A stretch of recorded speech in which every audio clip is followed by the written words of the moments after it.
Welcome into the Ringiverse. This is, of course, the Ringers Nexus podcast feed for all things fandom. We are Steve, the architect, Ahlman, the builder and tinker of things. We are Jomi, the explainer, Adeniran. You've got questions, he's got answers. Old man Van, he of the receding resurgent hairline, coat baby Chuck, 24 karat closer. Together we are known as the Midnight Boys. Follow us on socials, Insta, Twitter, Facebook, TikTok. Larry Ellison's TikTok. Larry Ellison, Oracle. Oh, yeah? Mm-hmm. You sure you want to add a hashtag before the show? You're telling Jomi's job. Yeah, Save Jomi's job is over. It's time for Jomi's job. Jomi's job is run its course. Look, I'm surprised Jomi hasn't gotten radicalized yet. I'm surprised you're not on your MAGA shit. How much you be on social? Man. Well, see, here's the problem, right? That's a good point. I'm not on that side of TikTok. That's all the TikTok now. No, bro. I was Jomi, in the office. Aren't you? Didn't you grow up as a Christian nationalist? No, I was in the office yesterday. For real, he did. Van and Rachel had Governor Gavin Newsom on the podcast. So I was there, and Rachel was trying to explain to me a TikTok trend that was going on. I was like, Rachel, 6'7". I'm like Rachel. I'm on 6'7" TikTok. I'm on ibuprofen TikTok. Like ibuprofen TikTok. What's that? What's ibuprofen TikTok? Oh boy. So there's this. Jesus Christ. I don't know how I'm gonna explain this. There's this clip of this animated guy, and he's trying to make a wish to a genie. He's like, "For I wish for the meaning of gooning to be profan." Right? Oh, ibuprofen. And then you be like, "What is this?" Okay. Ibuprofen. You be what? You be what? Okay. So we're absolutely cooked. Our sense of humor is terrible. I'm not a Christian nationalist TikTok. That's a TikTok. Like, comment, subscribe, share. You can watch every Midnight Boys and every House of Art episode on youtube.com/ at Ringiverse. Stupid. It's also on Spotify. On Tuesday, House of Art gives you their Night of the Seven Kingdoms trailer reaction and a mailbag. Also on Tuesday, in addition, reacts to Tron, Ares, and debates other underserved blockbusters that are happening. Before we get into the show, I want to say something real quick. I want everybody to pay attention to something that's going to happen, and I'm going to say this on every podcast.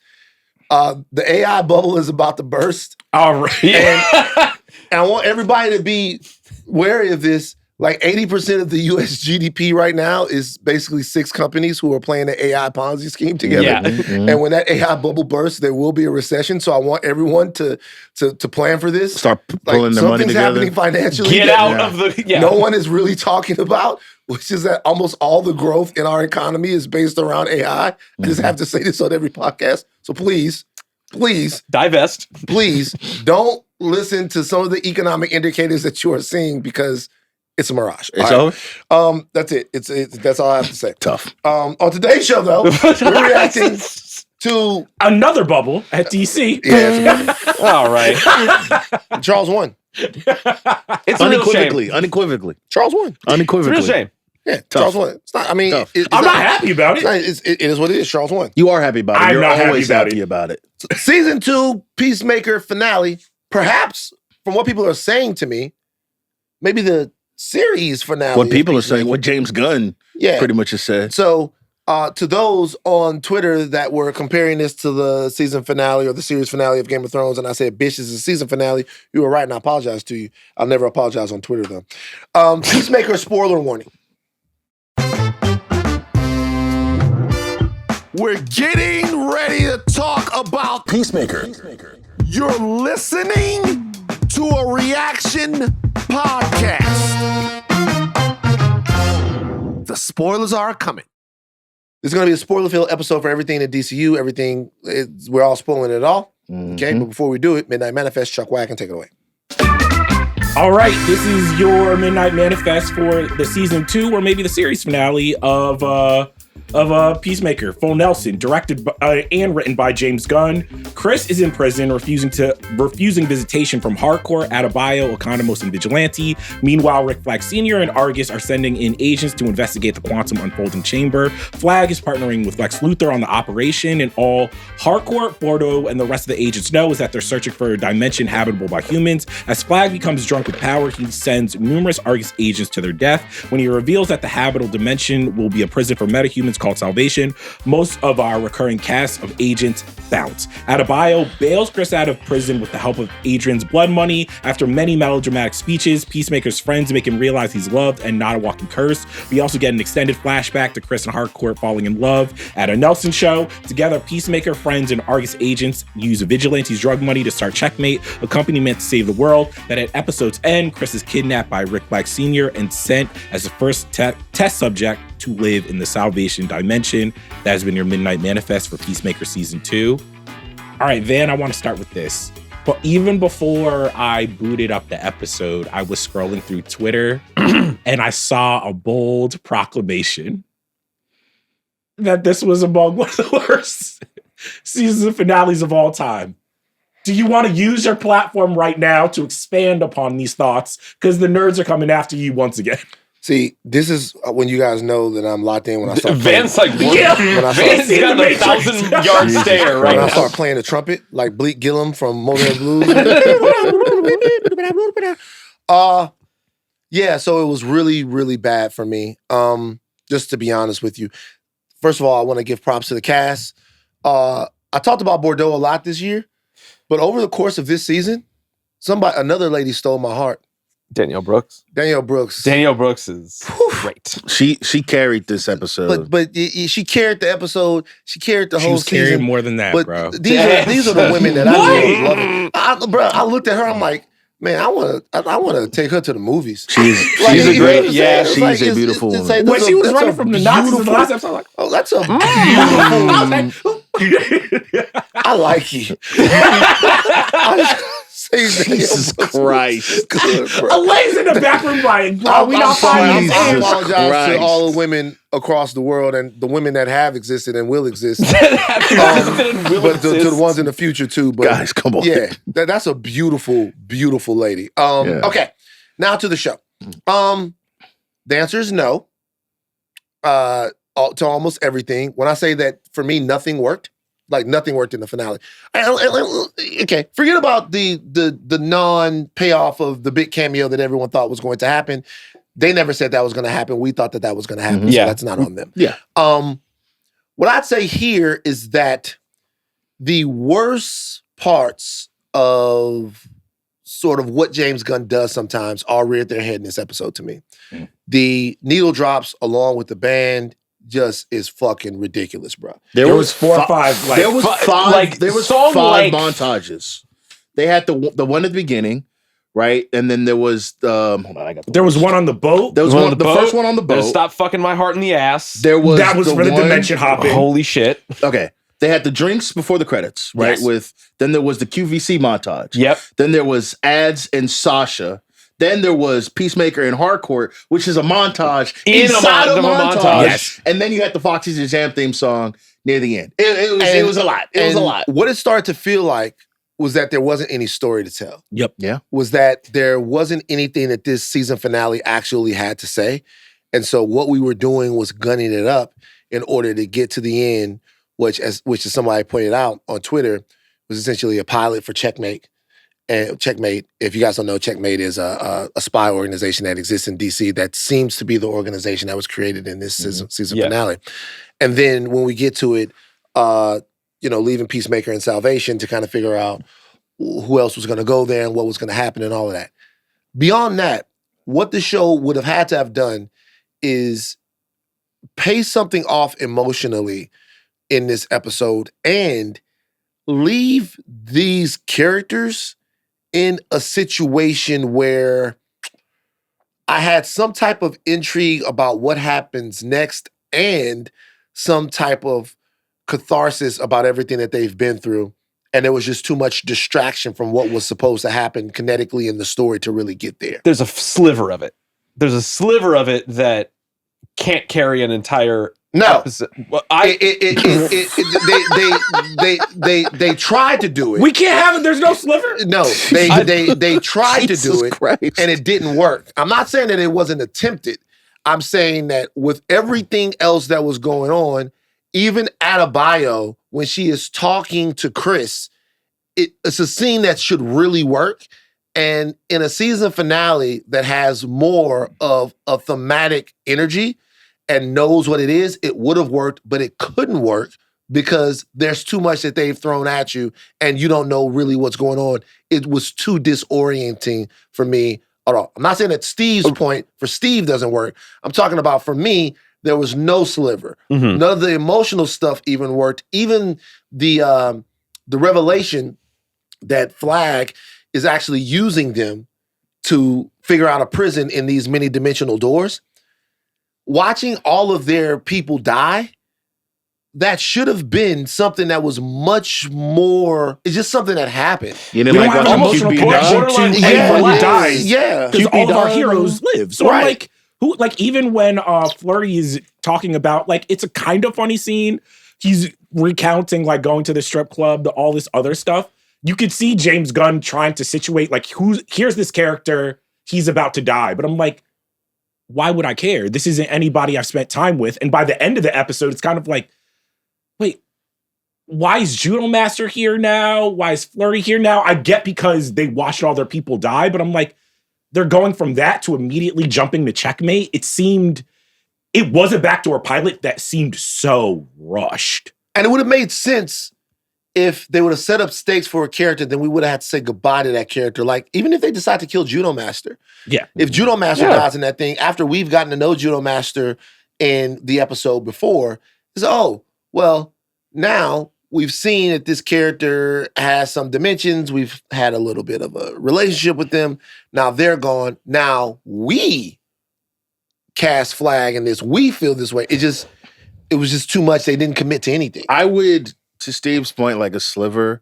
We've shouted her out, but I think Daniel Brooks' acting in this episode was incredible. Yeah. Like, I didn't rock with that scene at all, but I could feel her trying She to like gave bring all of herself She's to that great. scene. When she like smacks at him and like pulls up that The chair and tears gets in in her his eyes. face, I'm like, whoa, she's like and in the this. and the one moment of emotional payoff, at least that I felt, was when she went back to her wife. Yeah. And was talking about like, look, I love you, but I want to do what I want to do and you want to do what you want to do. If I'm going to do what I'm going to do, it's going to put you in harm's way and I can't have that.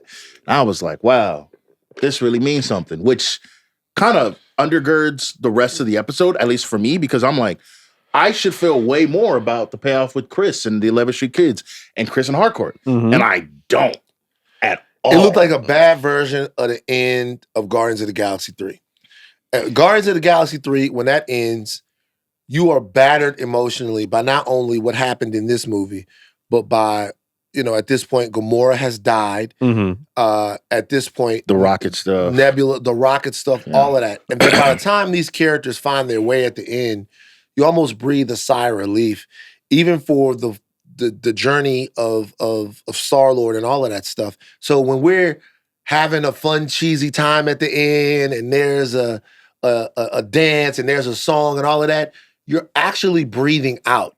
You're actually going, they're okay. Mm-hmm. And because you really got to a point where you didn't know, like, they're okay, or you've been through some, and that just didn't happen. But they did the same corny shit, putting pencils up the noses and the whole nine. They did that, but it wasn't. You didn't breathe a sigh of relief. You knew that they were going to be okay. They didn't take you anywhere with the characters. It just Chris and everything with his brother and all of his dad and all of that stuff. It was too Floated away. It just didn't. Keith, by the way, alive. Right, well, yeah. If we're Just gonna chilling. be real, because James Gunn is such a talented director and such a talented storyteller, there were moments where I was wondering, I'm like, how do you build an entire season to this reveal that they're on Earth X and they're surrounded, like this is where Hitler won, they're surrounded by Nazis. And then in the season finale, none of that pays off. It is almost like it didn't happen. It felt like- exactly. I was almost He was distracted with Superman. And this entire season of Peacemaker, while it had really pronounced highs, don't get me wrong, for the most part, I enjoyed this season of Peacemaker and some of the stuff that it did. But you could tell that whatever was going on here was a side dish. It is patently this season of television doesn't have its own story. It really doesn't. A lot of things happen, but there was really no through line. This is the macaroni and cheese. Like which is good, but it's not something you eat by itself, right? So it's like there's noticeably, last season of Peacemaker, the first season, is very pointed, cohesive, and direct in what it wants to do. Whether you liked it or not, liked the tone or not, it was. This wasn't. This was all over the place. And you expected this season finale to be some type of grand adventure that kind of rolled all of that stuff up. And it actually was just, it unraveled more, honestly. Well, do you think also this might be the big problem between being the producer of DC Studios and the director and the architect? Because part of this I place at James Gunn's feet in terms of how he was promoting these episodes. Back when we were at Comic-Con, he was stressing like the episodes that I directed, 1, 6, 8, these are important. They're important for the future of the DCU, blah, blah, blah. And I'll shoot Gunn some bail. We were the people who were going to get the Brainiac reveal. Maybe Superman. But also, like, Batman. Is it our fault when you're basically telling us every other week when you're promoting this show that it's going to be so pivotal, you have to watch it? Oh my God, this is the best thing we've ever done. Because I've seen a lot of quotes of him being like, yo, this finale in this season is some of the most fulfilling creative stuff I've ever done. I'm like, I could not see that on screen. I'll put it to you this way. There were shots in this, James Gunn directed this, where I was just like, this looks bad. Like the whole montage ending of Checkmate and shit looked like a CBS fucking sitcom. Can I ask a question just like from a storytelling standpoint? If they're going to take these heroes and throw them into a place and imprison them there, why did it have to be a nice place? That's what I was thinking. Why do they have to be livable? Because if you're just going to throw them in there and like not bring them out, then you could throw them into the in place. Well, Flag was probably the little the skull place. The spiders with skulls. Like, why did it have to be a nice place? Which ended up kind of just being a hostile place technically at the end. That is true, because you was hearing roars at the end, so I'm just like, so you throw them into the dinosaur planet or whatever those roars are, I'm just... You threw them in the Jurassic World. The other thing that I was even asking on a fundamental level is like, to me, this season of Peacemaker never really was about the metahuman problem. It was about a bunch of other things, like, Chris finding himself and the trauma of how he grew up and everything. And I was a little bit like, wait, why does fucking Peacemaker care if they're going to throw a bunch of metahumans into this prison? We don't really see that many metahumans on this show. And it just felt like this was like a weird way to be like, Man of Tomorrow, this is going to be what it's about. And I'm like, because even at one point, Harcourt is like, hey, you are Bordeaux. You're a metahuman, right? And I'm like, well, I guess she is. She's like, you're a metahuman, kind of. Right? Yeah, I was a little bit like, kind of, okay. The only other metahumans we saw all season were who? Guy Gardner and Hawkgirl, yeah. If this would have been an entire season about Peacemaker and the 11th Street Kids having a directive to go out and round up metahumans and then finding out at the end that they were going to put the metahumans in this, I'm not telling this genius how to write his fucking show. All I'm saying is that this show was about Peacemaker dealing with himself in an alternate universe, and then they almost did a standalone movie about some totally different shit. Yes. Yeah. Is it a movie when you got like 5 music videos in it? I get it. And so like when you're watching it at the end, you're kind of like, yo, what the fuck? Really, it seems like the season ends with the last episode. That should have been an hour, and the season should have ended. That acted more as a more effective finale and a better, like, oh, well, how's he going to get out of this one type of ending? Not so much a cliffhanger, but like, okay, we've left him in a place where now he's on his own and he's had to deal with all these things about himself, and he's got now the people that are with him to trust. But instead, at the end of this, it's like, okay, fuck all of that. We've got to worry about metahumans now. And Rick Flag has just been, Senior has just been like wanting to plot revenge on you this entire time. Is also part of this, I think this is just world building in terms of we keep getting characters telling us how bad the metahuman problem is on this planet. But right now, canonically, the only things that we really know about metahumans is Superman. And is Guy Gardner a metahuman? He has a ring. Yeah. And Mr. Terrific is just super fucking smart. So it's like, I'm even a little bit lost where I'm like, these aren't mutants where it's like they're born with their powers. Metahumans just seem like is Peacemaker a metahuman? I'm just like, he just has fucking guns and high tech. Yeah, they have think- attained power in some way. Yeah, I think it's. I mean, some of it. I think it's just.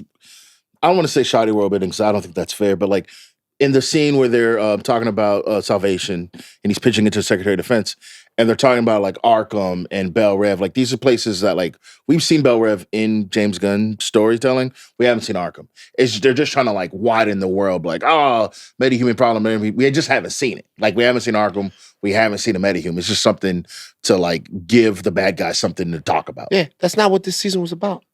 It wasn't about metahumans and the metahuman problem. Flag was getting revenge on Peacemaker. Mhm. All of that stuff makes sense. Peacemaker being in another dimension because his dimension is fucked and his brother passed away. That makes sense. There's runway for that. Runway for Nelson music video. By the way, shout out Nelson. Let me tell y'all something. Y'all didn't grow up in the 80s. Nope. We did not. Okay? I grew up in the 80s. Congratulations. I'm sorry You, for that. you were fucking with Nelson? So let me tell you something that doesn't get talked about now, which is hair metal. Ugh. And I'm here to stand up for it. Oh, I love I'm hair here to metal. stand up for Cherry Pie. She's My my cherry cherry pie. pie. God, you Motley are Crue, sweet the whole shit. pie. Look so good, Bring make a a tear, grown man drink, cry. cry. Sweet cherry Cherry pie. pie. Oh yeah. I'm here to stand up for Billy Idol. Rock the Cradle of Love. It's Yeah. not hair metal. I'm here to stand up for this music. So when I saw fucking Nelson, I was like, great. I literally Nelson. looked at my TV. I was like, Those are Ricky Nelson's kids, right? Yeah. Twins, and they came along and it was Nelson. I'm here to stand up for it. Get them off the screen after that. All right? It's like You don't need I 5 saw minutes on them. I got my nostalgia shot. All right. I'm here to I saw it. I liked it. Get them off the show. mhm. Like that's it. Is it a No more rock Nelson. Is it a rock cruise if the boat just stays in port? Maybe it is. But what I'm saying is like stuff like that, I'm here. It's not like that's for me. That's the type of shit that's for me. Mm. But it's distracting from our story, okay? We're trying to figure out what the fuck you're doing. If this story would have been all about, like even when Harcourt says, yeah, it meant everything. That scene meant nothing. I mean, Yeah. absolutely. I will. Maybe I'm throwing some bail, but seeing John Cena be excited that the girl he liked, That's likes him cute. back. Terrible. Listen, I almost shut not it so- off. Nah, Cute. man. Terrible. Who among us? Who Yeah, but among when he's us? moonwalking in slow motion for like the 30th time. See, that's that's why I know you dead in your heart, brother. Look at that man. He been pining after her for years, and she finally was like, you know what? I do like you back. I was fronting the whole time. I'll just put it this way. A lot of people was talking a lot of cash shit after those first couple of episodes of Peacemaker. All I will say, I know the Smashing Machine made $1 and a peanut, but we not having no more conversations about best wrestler actors. We just So not. here's the thing about John Cena. This is why I think he was underserved in the finale. I think it did a lot of work, and I think part of why this show gets the like we talk about this show the way we do is because they've expanded what I thought John Cena could do. The Agreed. entire time, I'm like, Yeah. I don't think he can do this. And then every single time, he's like last episode when he's crying over his brother. Yeah. When he says no, stop. I'm like, oh, John, I didn't know you had that in you, big dog. Respect. Oh my There's none of God. that. Jesus. I need you to stop. There's none of that. You didn't know, hold on. So you looked at John Cena and he's like, I didn't know you had that in you, big dog. Oh, You're like, I didn't know you could take that much. God damn, John, you a soldier. A Marine. Yeah, you a Marine. You a Marine. I didn't know you could take You that be much, what? John. Shit. He That's what I'm ibuprofen. talking about. Ibuprofen. Yeah, ibuprofen. Ibuprofen. Wow, Jomi. Shit. But there's none of that this episode. They don't ask John to do anything. no, because there's a couple times where he's like in the motel room. That's and whack. he's like, I'm a walking angel of death. And I'm like, all right, get this. It's whack. Come on, man. It's whack. I just like he's the emotional linchpin. There's no action in this episode, if I can recall correctly, except for them trying to get out of the universe. There's no Peacemaker action. Vigilante tackles him once, and I was just like, oh, something's about to happen. Nothing No. happens. That's the thing. You're gonna take this the wrong way, but might as well. They keep edging you with stuff, and you don't get nothing. Damn. They You keep don't- what? Edging you. No. That's the purpose of edging. That's right. Yeah. it's Sometimes edging. it just happens anyway. anyway. That's but that's the purpose of edging. They just like, all right, hey, we're about to do something. Nope, just Nah. kidding. Oh, we're about to. Nope. Like I I just wanted to feel something like You wanted to some feel sense of something after closure. that. That's 3. You wanted to Some feel sense of something after closure. that. That's 3. Yeah. That's 3. It's like you're doing it. We get I what need you're to be saying. better. Wait, I need to be better. That's 3. Oh wow. And then you just did. You're doing it. All right, Johnny. See, people don't want to be responsible for the shit that they say. That was Can we good. I like that. I like Can't that. be serious. Let me just like stand and not do anything. Nah, but you wanted a better finish, but you can't have it. You Stop can't it. get it. Shut up. Look, you guys, I don't know what to tell y'all. I didn't like it. And so it's, we're talking about it on the Midnight Boys Instant Reaction podcast. Have I enjoyed living in the world of Peacemaker? Yeah. Have I enjoyed this season? Yeah. But this didn't work. Let's talk about this as a series finale. Wait, before we get to the series finale, can I ask one big question? Because we've been like skirting around it. Okay. Do you feel like this would have been more successful if fans did get what they want, which is potentially a Brainiac reveal, potentially Superman, or any of those things? No. Okay. Why? And let me tell you what, first of all, yes, but not really.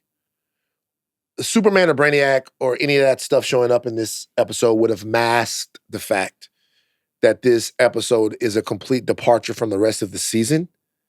Really, in a lot of ways. We got I feel like the Lex Luthor reveal, as a viewer for me, I was just But like, it made this sense- is more connected than I thought. It made sense in story. The Okay. Lex Luthor reveal did. And maybe all of this stuff did too, but it wasn't connective enough.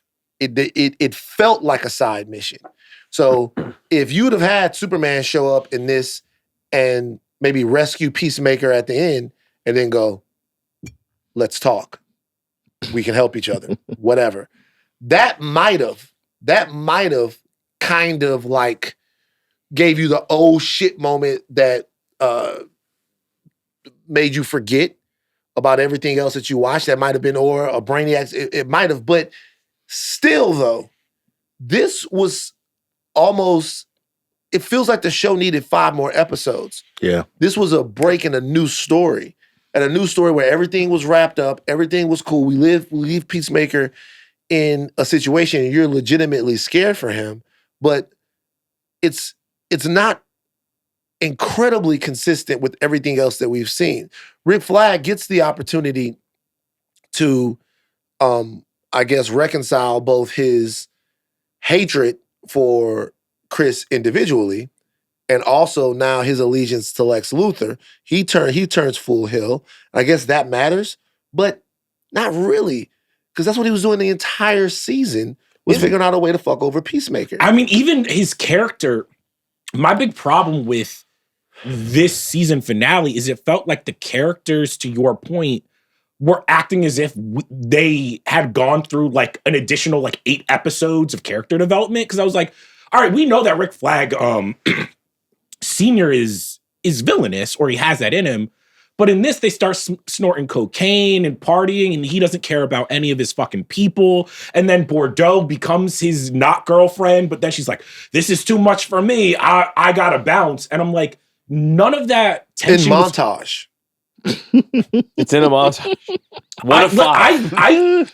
There were certain points, I'm not trying to be an asshole, where I literally thought they might have uploaded the wrong episode to the HBO Max server. Because I got paused in the middle of it. I was like, wait, is this a season finale? Did I miss this? I was like, I paused and went forward.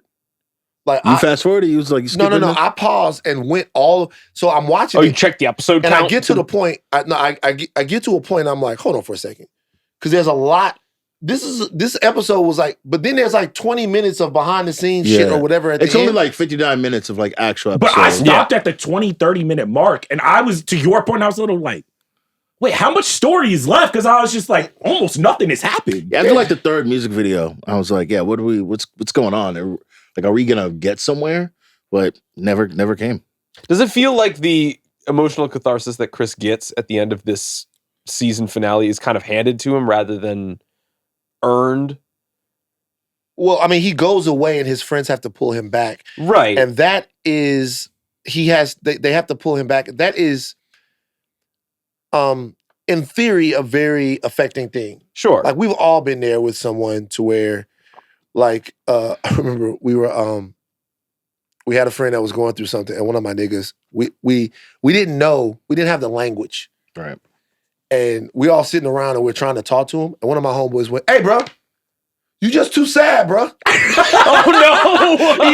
And we were all trying to, and like, we was like, "Hey, bro, you too sad, man. You too sad, and it's making us sad, and we don't want to be sad, bro. It's the Bayou Classic in 3 weeks." The Bayou Classic was 3. Y'all couldn't have given him an extra 2 weeks to get it together? Nah, we was trying to get him out of, he was in a funk. And but we were really concerned. And we didn't, we were in our 20s, we didn't know how to talk about it. So we go, "Yo, man," he's like, "Hey, bro, you too sad, bro. We don't want to, it's the Bayou Classic in 3 weeks, man. What's up?" And then we all laughed, because it was a very tender moment of us caring about the emotional state of one of our homeboys. That always works, right? Yeah. In this, it kind of feels like a setup for everyone to get their monologue off. Yeah. Her monologue, she's a great actress. Her monologue is affecting insofar as you feel that she herself has had the closest connection to him.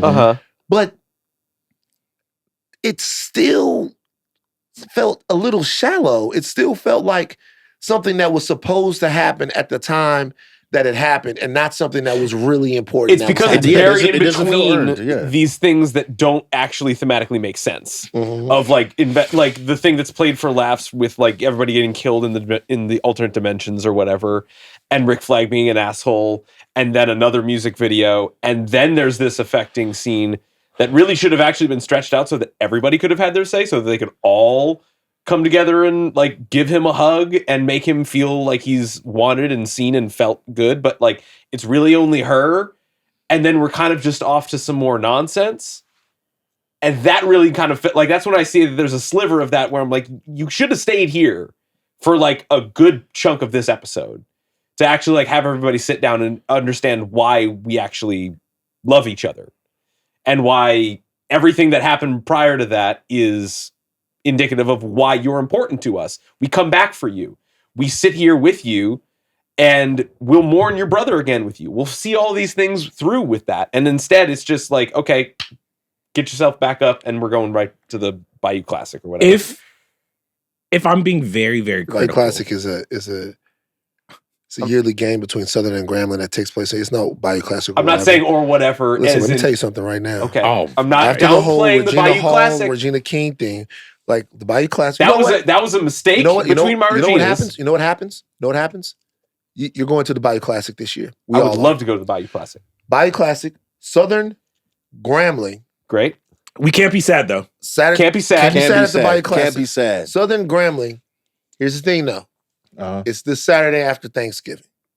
So that means that I know where you guys are going to be different places. If we're going to go, you guys got to come back, or we got to meet me in Louisiana. We go to the Bayou Classic. Okay, so Thanksgiving's a Thursday, and then that Saturday is the Bayou Classic. All right, this is Steve. I'm telling you right now, if you make it to the Bayou Classic this year, clean slate. Is that me at Hot Water Cornbread the other year? This is okay. So hot water cornbread. Because that's like only like other. Imagine this is the water is hotter and the cornbread is cornbreadier. Okay. And it's gumbo and it's this and it's the Bayou Classic. So it's a lot going on. Where's the Bayou Classic? I bet. Bayou Classic is in New Orleans, Louisiana at the Superdome. At the Superdome. Okay? Oh, wow. Everything will be taken care of. We'll stay I'll take care of everything. If the Midnight Boys go and do the Bayou Classic, I'm telling you, Steve, you'll come back a changed man. I bet I will. Southern, Grambling. I need a Southern woman to change my life. Hell yeah. All of that. We go down there, it goes crazy. Two different groups too. We can hang with the alumni at the Bayou Classic, or we can hang with the people that are coming back, right? They're in their 20s and their 30s, or we can say fuck it. And we can hang with the student body. We don't have that. We can hang with the student body. I'm going to No, thank you. Okay? No, thank you. That's You not want you a dancing doll, Steve? You want you a Southern University dancing doll? No manches. Go ahead, my bad. Sounds like a great time. If I'm being very, very critical, the one thing also, I feel like James Gunn was trying to paint, and to me was very interesting, is that okay, if we just start with Peacemaker in the Suicide Squad, piece of shit, very right-coded in terms of like his politics. And we talked about it in the first season. A lot of that first season was kind of rehabilitating Peacemaker into this teddy bear. And part of me thought that what was interesting about the Earth X reveal was like, oh, why wouldn't Chris notice this? Like, why is Chris so comfortable in a world where there's only white folks walking around and it takes somebody pointing to a mural to be like, you didn't notice that? And then for him at the end of the episode to realize he's in this cycle of violence because how he was raised and all of that. And I got to the end and I was like, was James Gunn just pointing to a bunch of stuff that was interesting without actually trying to untie the knot and unpack it and give us something that felt like rich? And I leave understanding Peacemaker more, because by the end of this episode, I'm like, all of that shit kind of gets dropped by the wayside. Do you know what? I understand why he didn't notice it, but we didn't get to it. I understand why he didn't notice any of that No, stuff. intellectually, I understand, but that's all subtext. What I mean is the reasons why he didn't notice it is because he was noticing other things. How can I put this? So you get to a place where your brother is alive, where Harcourt loves you, and where you are a hero, where the three things that are in your dimension you can't have. You can't have your family. You can't have a loving relationship with your father and your brother. You can't have Harcourt, and you can't have the heroism that you're craving.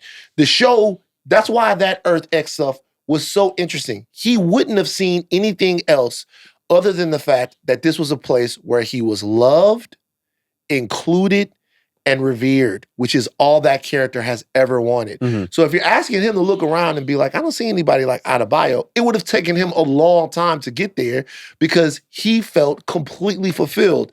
That in and of itself is such a profound statement on who we are as people, meaning, can you realize that you are in a loveless relationship when you're in a relationship with someone that you're supposed to love? Right. Someone that you've been pining over, someone that you really feel like separate. Like if you was dating Rihanna, how long would it take you to realize that she didn't say good morning or good night? For a long time, you would just be like, oh, fucking shit. Yeah. I'm in a relationship with Rihanna. Or if you got your dream job that you always feel like you wanted, how long would it take you to realize that your dream job was someplace toxic and that people were being mistreated? And then what would you do once you did realize that? All of that stuff was super fucking interesting, but they resolved it like that. Right. I mean, when I tell you that, like, we didn't get a chance to go through any of the reasons why he didn't see this or any of the interesting things about that world, it almost is like that entire, you know what it feels like? It feels like that stuff was going to be the season. Yeah. And then the Superman stuff made us, at some point a decision was made, well, we have to lead this into something else. Let's tack some shit on here. Right. It feels like that was the show that we were actually supposed to get. And coming out of that, we were supposed to have some type of resolution to that. Yeah. But that in some way, something changed, and then we had to decide that we were going to lead into Man of Tomorrow and leave this character in this situation, and we needed checkmate, and we needed all of this other stuff. So we had to have an episode where we got it. I think that's interesting though, because James Gunn did talk to a bunch of press, and in Deadline, he mentioned that he's been cooking about the Salvation stuff since before he got there, like just before he became the head of DC Studios. The Keith stuff was kind of that stuff that kind of he doesn't quite have the solve for.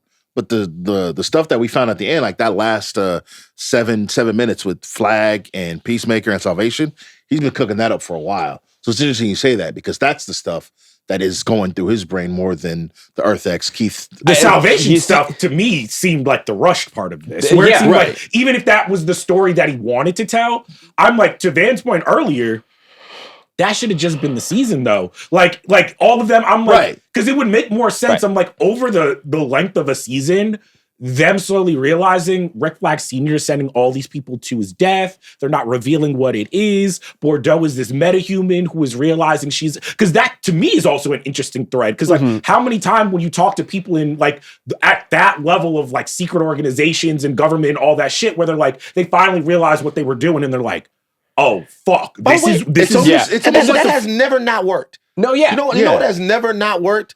Somebody combing through the pages of some deal Being like, oh, and then shit. seeing two guys shaking hands or some shit like that. This goes all the way to the top. Yeah, that has never not. That always works. Yeah. Like, oh my God, you mean to tell me, hey, Look at this. Like, explain this. That has never not worked. It's almost like the first 7 episodes were a whole season. That episode 8 was like a whole season With of TV. But like to Van's point, like the math that you have to do, like after the penultimate, and he's all alone, and all the things that he didn't notice and that he ignored and didn't see and let slide just to feel loved and adored.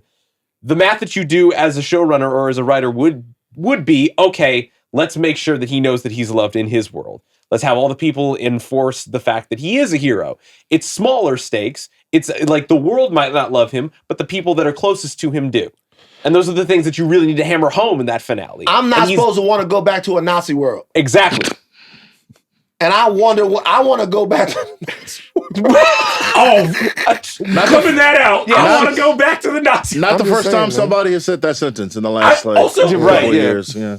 Even, and this is my biggest pet peeve, especially in the comic book storytelling that we've been getting for the past 5-6 years. Shut up. If you are going to have dimensions, if you are going to tease that you have fucking dimensions, I better see some sick ass shit. I don't want to go to the candy dimension. I don't want to see the little fucking Rugrat Nugget shit. I don't want to see James Gunn is as creative as he is. Everything we know about the 52 worlds of the DC universe and this and that, and the most fucking creative you can get is skulls on spider legs. Like, come on, bro, what are we doing? Say what you want about Deadpool and Wolverine, but they pulled out all the stops when they had that montage. I got an idea for a dimension. Because y'all always do these dimensions where, it's no black people, the world is different. I haven't seen any dimension yet where white supremacy never happened and the black people run everything.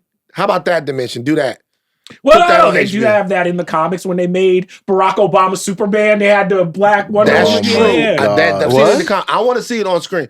I want to see the dimension where as soon as Peacemaker gets to the dimension, we go, there's a white, lock him up. Amen, brother. I want to live there for a couple of episodes. Wait, why couldn't we have like Adebayo was actually running shit? She was a Rick Flag Senior. Yeah. She sees Nah, Chris. She's like, Amanda lock that Waller, motherfucker up. President of the United States of America. They got a Puerto Rican doing the Super Bowl, and people are angry about that. If they did episodes where black people was running it, they would burn Warner Brothers down. I want to talk about this real quick. We talked about this on Higher They Level would real run. quick. They Quick clear would out. kill it. For Bad Bunny?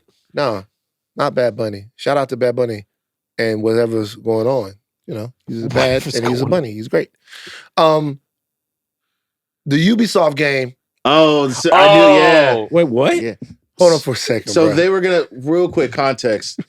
They were gonna make a Assassin's Creed Civil War game where a former slave will go around and start killing like KKK Or members. early adopters of the KKK. Yeah. Wait, you're lying. No, no, wait, no, what? no, So true. a former slave gets trained by the Brotherhood, and then he goes out and he kills Klans members and disaffected. Which, by the way, sounds fucking and let me awesome. tell y'all something. Let me tell y'all and something. Ubisoft said no. Ubisoft said they couldn't do it because they were like I'm telling y'all. The political climate. I'm telling y'all straight up right now, man. Of all the stuff that I've read over the past week, because we see the underlying racism and stuff. Yeah. I just want to let people know something. We do see it, right? Like we see it. Like you walk into a place and like they come over and they go, "Hey, how's it going? Like, what are you looking for?" And I go, "I'm just browsing." And they go, "Yeah, well, if we can help you find anything, just let us know because we really like to." And we go, "Hey, like, yeah, we see it, right?"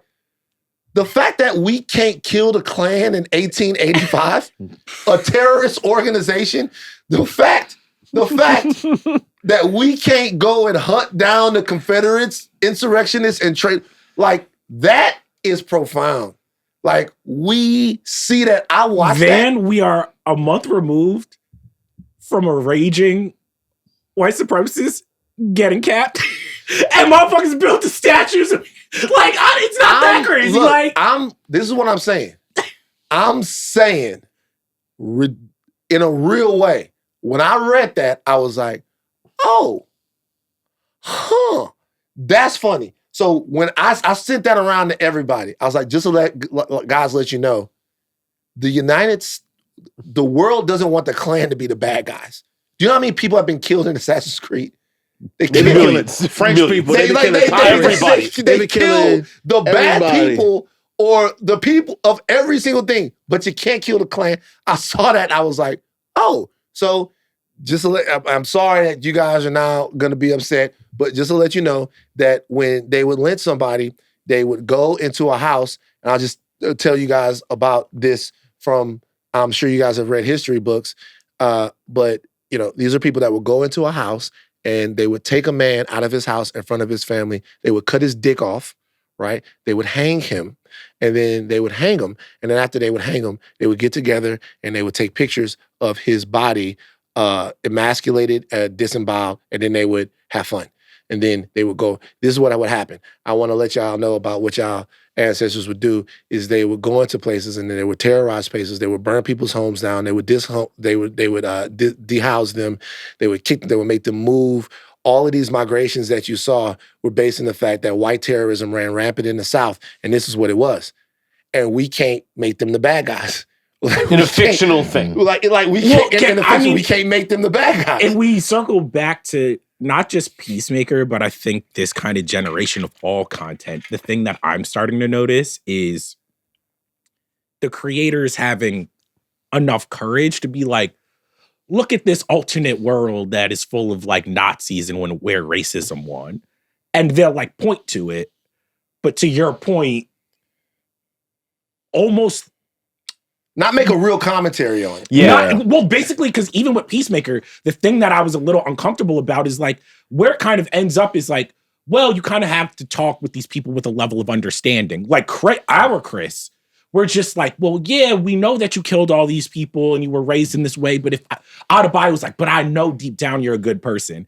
And I'm like, that to me, and this is something that I've been seeing in a lot of content recently, which is like talking to the monster white man and being like, but I know there's good in you. I've seen it. And I'm like, hey, bruh, like this is a little...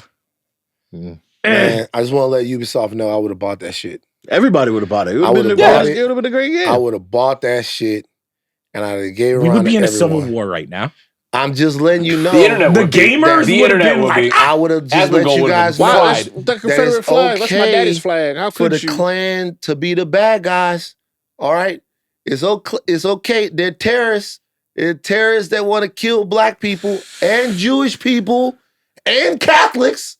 By the way, it's okay for the Klan to be the bad guys. Anyway, but that was funny. It's not funny. It was weird. I was saying, was it funny? That was it. Do we want to get to the midnight meter? Yeah, let's get to the midnight meter. All right, y'all know what it is. The midnight meter: 1 to 12, 1 to 10.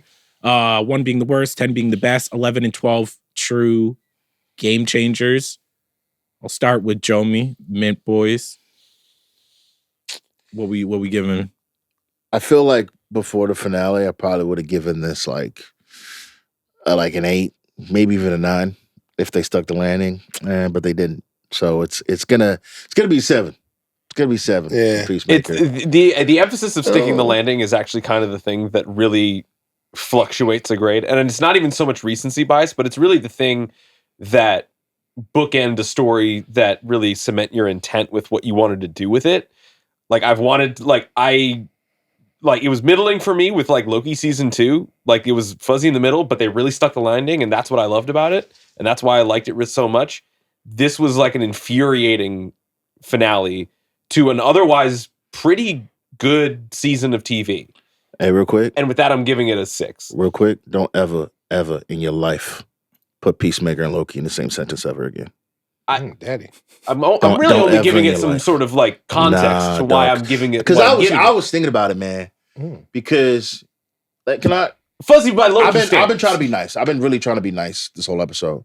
But I was thinking about it last night, and people told us all 8 weeks, guys, it's one of the greatest seasons of TV.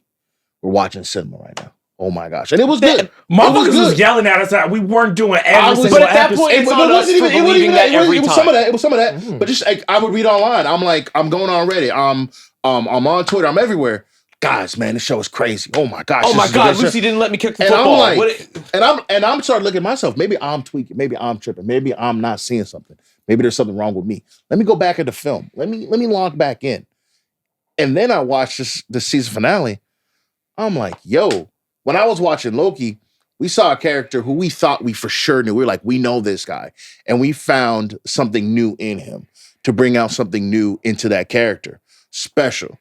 There's no way on God's green earth, the air that I breathe in this land that we all on, that Peacemaker and Loki are even in the same continent, my brother. It is insane. I'm not directly No. comparing It's those not two. you. I'm just saying it's insane the gas they poured on the show. Ultimately, Sure. did not only did it not deserve it, but it's not worthy of it. Period. Okay. I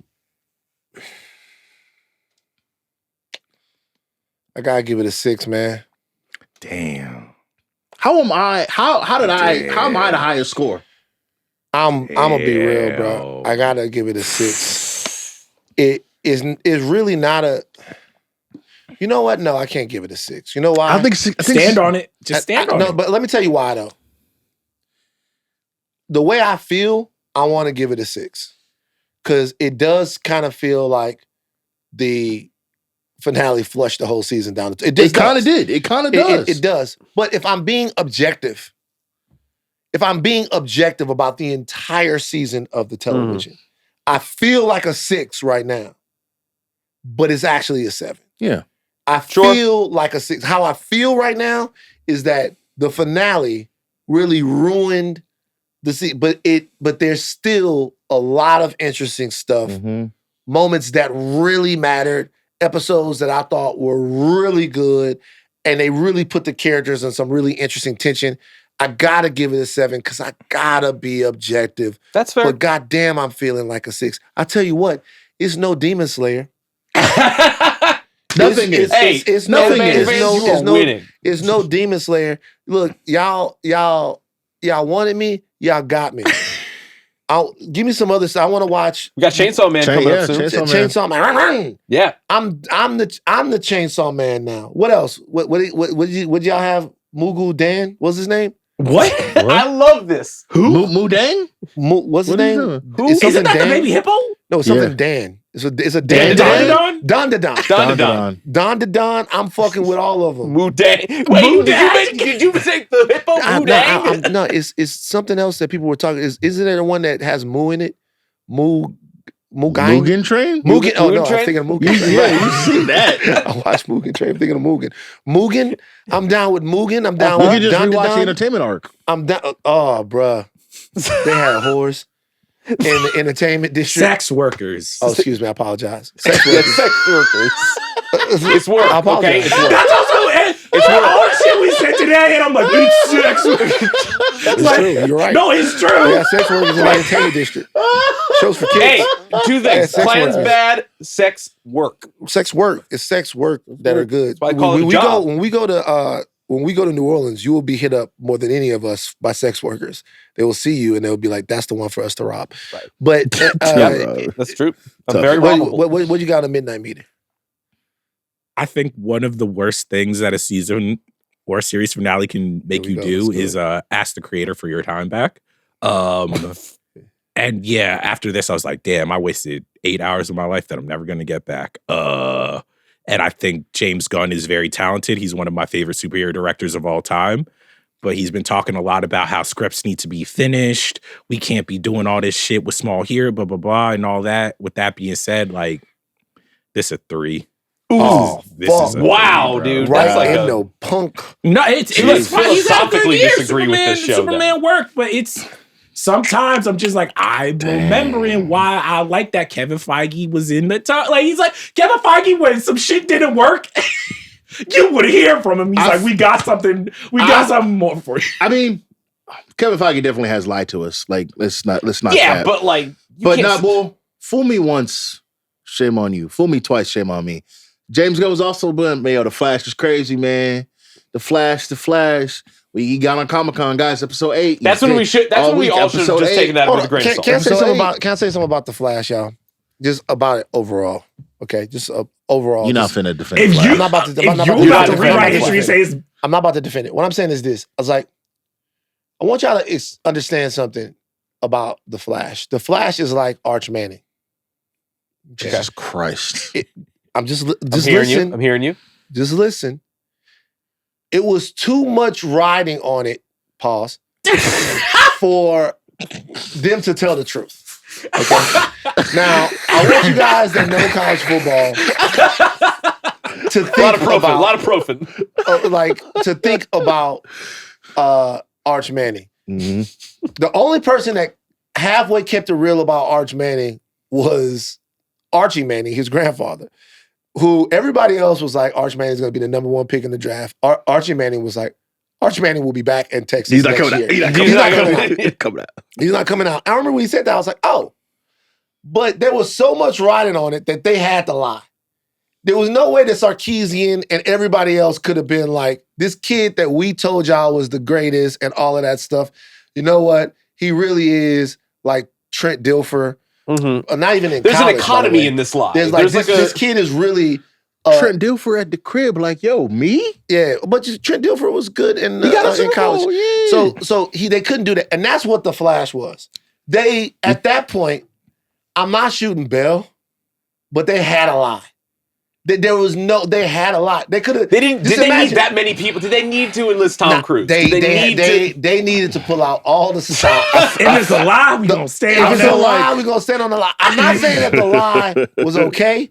I'm saying that, like, if Barack Obama would have came out and been like, you know what, that Flash movie is like, let me be clear. Let me be clear. The Flash. It was a great movie. It was a great movie. Maybe it's a microwaves. And so they had to. They had to lie. Do you think the Flash could throw a 3-yard hitch? I think if so let me ask you, because everybody on Twitter was getting at you. Let's just keep it to fandom TV shows. Yeah. What are the top 5 worst season or series finale? We're at that, like, not even in Game of Thrones. Game of Thrones that's got to be like top 1, top 2. Secret Invasion is up there. But that whole season was boo-boo. Winter Soldier. Unfortunately, we can just go like through all of seasons. But see, here's a problem about Falcon and the Winter Soldier. Like, it fell apart at the end. I really, really liked that season of television. It's a lot better than we gave it credit for. Yeah, but once we get to a season or series finale, that totally makes you rethink everything. And you're like, damn. I can make an argument that WandaVision's finale is not. It's not one of the worst. It's not one of the worst. No, it's but not. WandaVision's finale. The question isn't which one has been bad. The question is, which ones have been good? First Loki season. First Loki season is amazing. First Loki season, really, really good. Not Miss Marvel. But like, which ones have they actually stuck the landing? In these shows, I mean, we could go back to like some Daredevil Netflix stuff. I'm talking about in the age that we're in now. Yeah. They almost never get it right. No. Yeah. They almost never. What? Oh, Mando, Luke Skywalker. Oh, yeah. Season 2. Well, see, that's a hotly debated one. You liked it. That was when I was like, oh, it's over for this show. Because it was a good season finale, but I'm like, once you pull the Luke Skywalker shit, it's like you set yourself up for failure. They could have threaded that better if they didn't go back into the Book of Boba Fett and then put them together. But that's all after the fact. That's all after the fact. No. In that moment, no, it's fire. I think season 2 finale is great. Tell y'all something. That's what the fuck y'all want to see. I'm at the house. I'm watching and I'm like, I see the X-Wing docking into the thing. I'm like, huh. I said, X-Wing, who could that be? And right as it dawned on my mind, it was happening, and I stood up. Like, literally, right? So I see the X-Wing docking into the, and right as the X-Wing is parking, I'm thinking to myself, who would be in the X-Wing coming to save the day? And then I literally go, that's fucking Luke. And then as it's happening, then you see the green shit is going fucking nuts. Mm-hmm. The lightsaber, and Luke is coming through there, fucking shit up. Yeah. That's what I don't give a fuck what y'all say. It was amazing. Cool. It was amazing. Yeah. It was cool. I liked it. I'll take that fucking laptop and I'll rip that bitch apart. That's why. You gonna be here for 2 hours. I'll burn. Jomi, it's okay. It was okay. No. I liked it. Zip it up when you're done. I liked it. That's fine. I thought it was cool.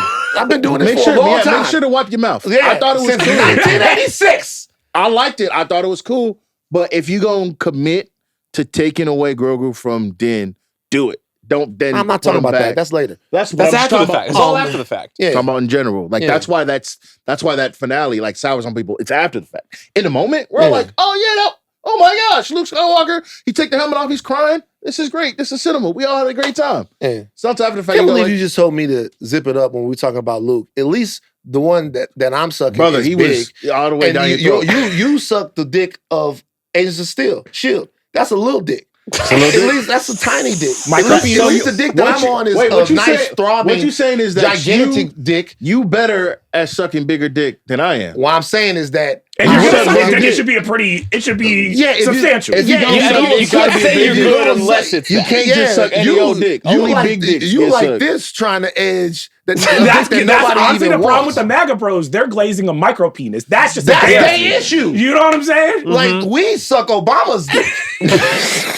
I will just say if we talking about black politicians, me be I will clear. say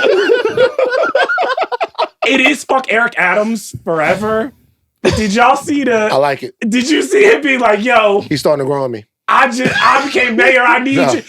No. What? That is was it? crazy. Hey, That was crazy. Eric, come back on higher learning. He be profit. I missed this. He What? be profit. Eric Adams became the mayor Yeah. and immediately used it to get some ass. Oh, right, yeah. Like Yes, immediately yeah. was like, hey, I can't be. so good. Okay, you know, I want you guys to think about this.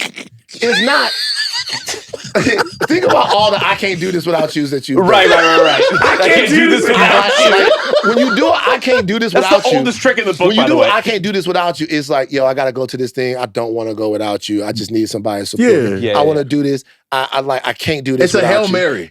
But I can't be mayor without you. I can't be Please. mayor of New York City without you. That lady is on the other end of that phone going, this nigga can't be the mayor. There's 15 million not. people in New York, whatever, 20 million people, whatever it is. She's pulling out. She's like, I got it. He can't do his job mayor as the need me mayor today. without my love. That nigga, Eric, do you know how many people he sent that text to? Oh, it's gotta Oh, be man. crazy. See. Hey, I just want to let you know, I ain't How seen you in a pasta. while. I'm the mayor now. But I you can't wanna do know this what's without even you. worse? Then he gave her a job. Yeah, he was hooking them up. Well, 401k. Well, he like, couldn't hey, do it 6 without her. figures. Yeah. She needed to be there. She got to take care But of it. I I saw looked the at New Eric. York Times. I saw the New York Times photo. I was like, shit, I get it. I can't condone the behavior, but I How- understand. Eric Adams, bro. Like we had you on higher learning. We went back and forth. Come back, bro. Let's just talk about the other shit now. Forget the mayor. Yeah. Forget all of the Forget my corruption. Donnie. What was the Forget life like? Cuomo. Forget all all of that. that shit. Forget about all of that. Pilot plans for groceries and affordability. All that Mangione stuff. We Perp can Walk. talk about All that that. stuff. None of that matters. Let me talk about just your moves, bro. Eric Adams, your moves, man. I can't do this I without can't do you. this without you. I Let me can't write be the that mayor down, without man. you. He did that on Write his that personal down. phone. You know what I'm saying? Like, I can't be the mayor without you. And she was like, she thought she was in service to him. That's what the fuck In I'm more talking ways than about. one. Yeah. All right, before we get out of here, we got a collection of trailers. We're going to do a little nerd news. We got A Night of the Seven Kingdoms coming out in January based on George R. R. Martin's novellas, Dunk and Egg, correct? Mm-hmm. And then we got, could you even call it a trailer? It was kind of a teaser for Wonder Man. Teaser for the trailer. Yeah. So where I want to start, are we cooked in terms of the state of IP television storytelling? Because I might be wrong. I might be in a bubble. It seemed like I liked the Night of Seven Kingdoms trailer. I actually thought in terms of a smaller scope story and how it was shot, I was like, oh, this is interesting. Seemed kind of like crickets. I mean, so here's the thing. I mean, Game of Thrones, I don't think it's like funny. It's funny on purpose, but not like to the extent of this trailer was. I thought this trailer was like, I was like kind of laughing. I was like, oh, if we're gonna get like a Game of Thrones comedy with like some seriousness and like, I mean, we're doing the, a grown up has to take this kid that he really don't want to take across the world. Like we've seen that lone wolf and cub story before, but it seems like in the Game of Thrones universe, some added comedy, it could be something that's interesting. Now, the fact that it is between House of the Dragon, which happens before it, and then Game of Thrones, which happens after it, I don't know what like connective tissue it really has within the universe. And maybe that's just because this is the job I do and this is like my world. But I'm like, this is gonna be interesting, like as a one-off. Cool. I'm gonna enjoy the story. But like what? Ah, man. What's you don't know, man. I don't know. We don't know. Let me don't know. You Fill don't me know. in. So shout out to the House of R. It I don't know what you just threw up. is But the R. Is Okay. it? This is what they should be doing. It's two It's two R's. okay, Rs. okay. And That's it's what they should be slow. doing. It's a Shout out to hard. the House of R. That's what they should. Oh, I I want to see the see vision. Mal and Joe throw it up. Throw up the R's. the man. R's. Throw up the R's. How did They you can do throw that? this up, right? They're not gonna get shot nowhere. They might. This feels like no, I can't do that. No, you so definitely can't. This is so. I read this stuff because I was getting in. I really got into the Blackfire Rebellion, Right. in some of my lore. So I read this stuff. I read it, and it is to me. And I haven't read all of the stuff like they have, but it's one of the more worthwhile standalone stories. The Blackfire Rebellion. Well, not just the No. Blackfire Rebellion, but the Blackfire Rebellion will probably be in the length of this show. Inside but of just- Duncan. okay. Dunk, the Night of the Seven Kingdoms, Hedge Knight stuff, Dunk and Egg and their story and what it says about the larger world Mhm. is some of the more worthwhile stuff that I've actually read. Okay. And it's just because what it really has to do with more than anything is like it's more of a journey about who you are and who you think you are as it. There are not very many stories that I'm familiar with in this world Mhm. that are serious. They're like just about a character coming to terms with the expectations of who they are Mhm. and the limitations and the possibilities of who they are inside of this world. Okay. And it's Yeah. very interesting for that reason. It's interesting about Right. how they get to know each other, about who Egg thinks he's supposed to be and who he eventually becomes in spite of everything, about Duncan and all of that stuff. All of that stuff is really, really interesting. And you get to, more than anything else, because like House of the Dragon is about the struggle of two factions, Mhm. the Targaryen Civil War. The Game of Thrones is about a fight for the Iron Throne. But this is about legitimately just what this world expects of you. Mhm. Like what you're supposed to be. Yeah. But it's circled with all of this other stuff. Right. The fate of the king, like what's Yeah. supposed to happen. It circles all this other stuff. And all the lore dives that I've done in Game of Thrones, I'm wondering if there's as much legs with the lore for this part of the storytelling.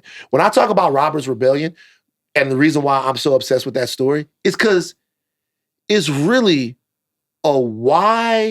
a bunch of mess about a super beautiful prince who fell in love with somebody they weren't supposed to fall in love with, and all of this stuff happens. It's really a fantastic, self-contained epic about expectations and choices. I know it's just prologue for everything else that we actually saw, Right. but the deeper you get into this world, that type of stuff, the constraints of the world start to really be interesting. This is what kind of intrigues me about Night of the Seven Kingdoms. It's the idea of how small Game of Thrones can be. Not so much small, but intimate. And I look at a story like Dunk and Egg, and I think that has the potential to be an intimate story about a very big world. When it's about two people that are interacting with it and the world is kind of like being thrust upon them and people in this world are being told what is happening rather than the movers and the shakers and the peoples in power that make those things happen. The small folk get the world told to them and they have to adapt and they have to change themselves in order to figure themselves out. I like the idea of what a story like this could be because these are the kind of consequences that actually happen. The small folk are the ones that suffer all these consequences. That is and the antithesis to what the Game of Thrones IP is. What the Game of Thrones IP is what you just said. It is broad scoping. It is people from continents away, falling in and out of love, beefing with each other, and all of these dominoes that fall in all these different places. And when you just focus on two people and in a very small scope, I think that's interesting, but I don't know if this show can like balance all of that. I'm interested We don't in need the- another Lone Wolf and Cub show. We don't. It's but it's just like what Arya and the Hound, like Sure, but that's the whole show. The thing with Game of Thrones, again, to Van's point, is that it's large scope, and you go from this character to this character, all different parts of the map, and they all Just- like intertwine and yeah, like wrap like around. they're all so you already know their stories are all coming together to meet. But it's not converge. Lone Wolf and Cub. It's really two cubs. It's not Lone Wolf and Cub. Because at the point that you meet them, there's not like it's One's it's- clearly the wiser one, or one's they become the thing that they become, Two wolves. like together. Like it's not No, I can understand that, and I don't want to be like dismissive. It is more so just we are getting out of like Mandalorian and Grogu were still in that. The Last of Us, fucking Skeleton Crew. I understand where it's like George R. R. Martin is such a talented writer that, like, yes, Duncan Egg has so much more on its mind. Just when I was watching the trailer, which wasn't a bad trailer at all, there was a feeling of being like, oh, this seems like it is coming from another era of television where it felt like the opportunities are endless. The Game of Thrones TV world is going to be vast. You're going to be getting one every single year. Yeah. Same thing with Star Wars, same thing with Marvel, same thing with DC. And now even with the Wonder Man trailer, I was sitting back and I was just like, do I still have the appetite for this type of pocket storytelling? Or do I just kind of want Superman and Spider-Man and Batman and a new, like, Game of Thrones season? I want the big middle stuff, not the ancillary stories, because like I can't remember the last time an ancillary story was done that well. Yeah. Like, are we ready for small stakes Game of Thrones? Which, to your point, you're saying like it's not. It's never not small. Well, it's never small scale. I mean, one of these people is, not to ruin anything. Well, you just a did. very Well, important. one of these people is insanely important. I'm So sure it's actually a story. I mean, I've been on Wiki, so I know. yeah. There's a reason why I mean, it actually, evolved. both of them kind of are, and it's a story that you think is small stakes. Remember, right. almost every story you love starts small stakes. Mhm. It starts with there's just this one thing that we have to do, Right. and then the stakes are then broadened. Mhm. Game of Thrones was different in that it started with this gigantic schism, and you had to figure it out. I personally, every story to me is about the worth of that individual story. Mm-hmm. I don't really normally ask whether or not small stakes can work or larger stakes can work, because any story anywhere can work if it's told correctly. Like in any world, like in any story in any world, like if you watch The Wire, sometimes there's all of this stuff and they would just drop something into The Wire and they wouldn't even tell you who the person was, who the character was, what the thing was. And just over a course of episodes, sometimes they would only spend 1 or 2 scenes on something. But after they've built it up, like Cuddy's story in The Wire, like him coming home and getting, that's going on during the Barksdale-Stanfield War. Mm-hmm. Like all of that stuff is, but it's a smaller thing that exists inside of something. So anything can be told right.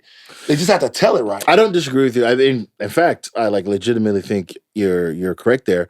I just think when you sell something like as Game of Thrones, my expectation is always just like some big expansive story about Westeros and fighting for some big throne, and there might be dragons, Well, it might not there be might for not you. be dragons. No. Yeah. I'm saying it could be for me, but I need to recalibrate my brain when Duncan Egg come on, because I haven't read the novella. I'm not all the way locked in, but to your point, there's some stuff like I am familiar with, and like it is important. But just like when we start, and it's Dunk and it's Egg, and they on the road, and there's not going to be. We're not going here. We're not going here. We're not going here. We are with these two people, and we are on the road. Yeah, I have to then come back and go, it's just this story. And I it's also Game of think Thrones, and it's just this story. This is an expectation thing where we're just kind of at a point with this stuff where, at least I can only speak for myself, I do like that feeling like this is part of the culture. Like I do miss that feeling of like when you sit down on a Sunday, we're all watching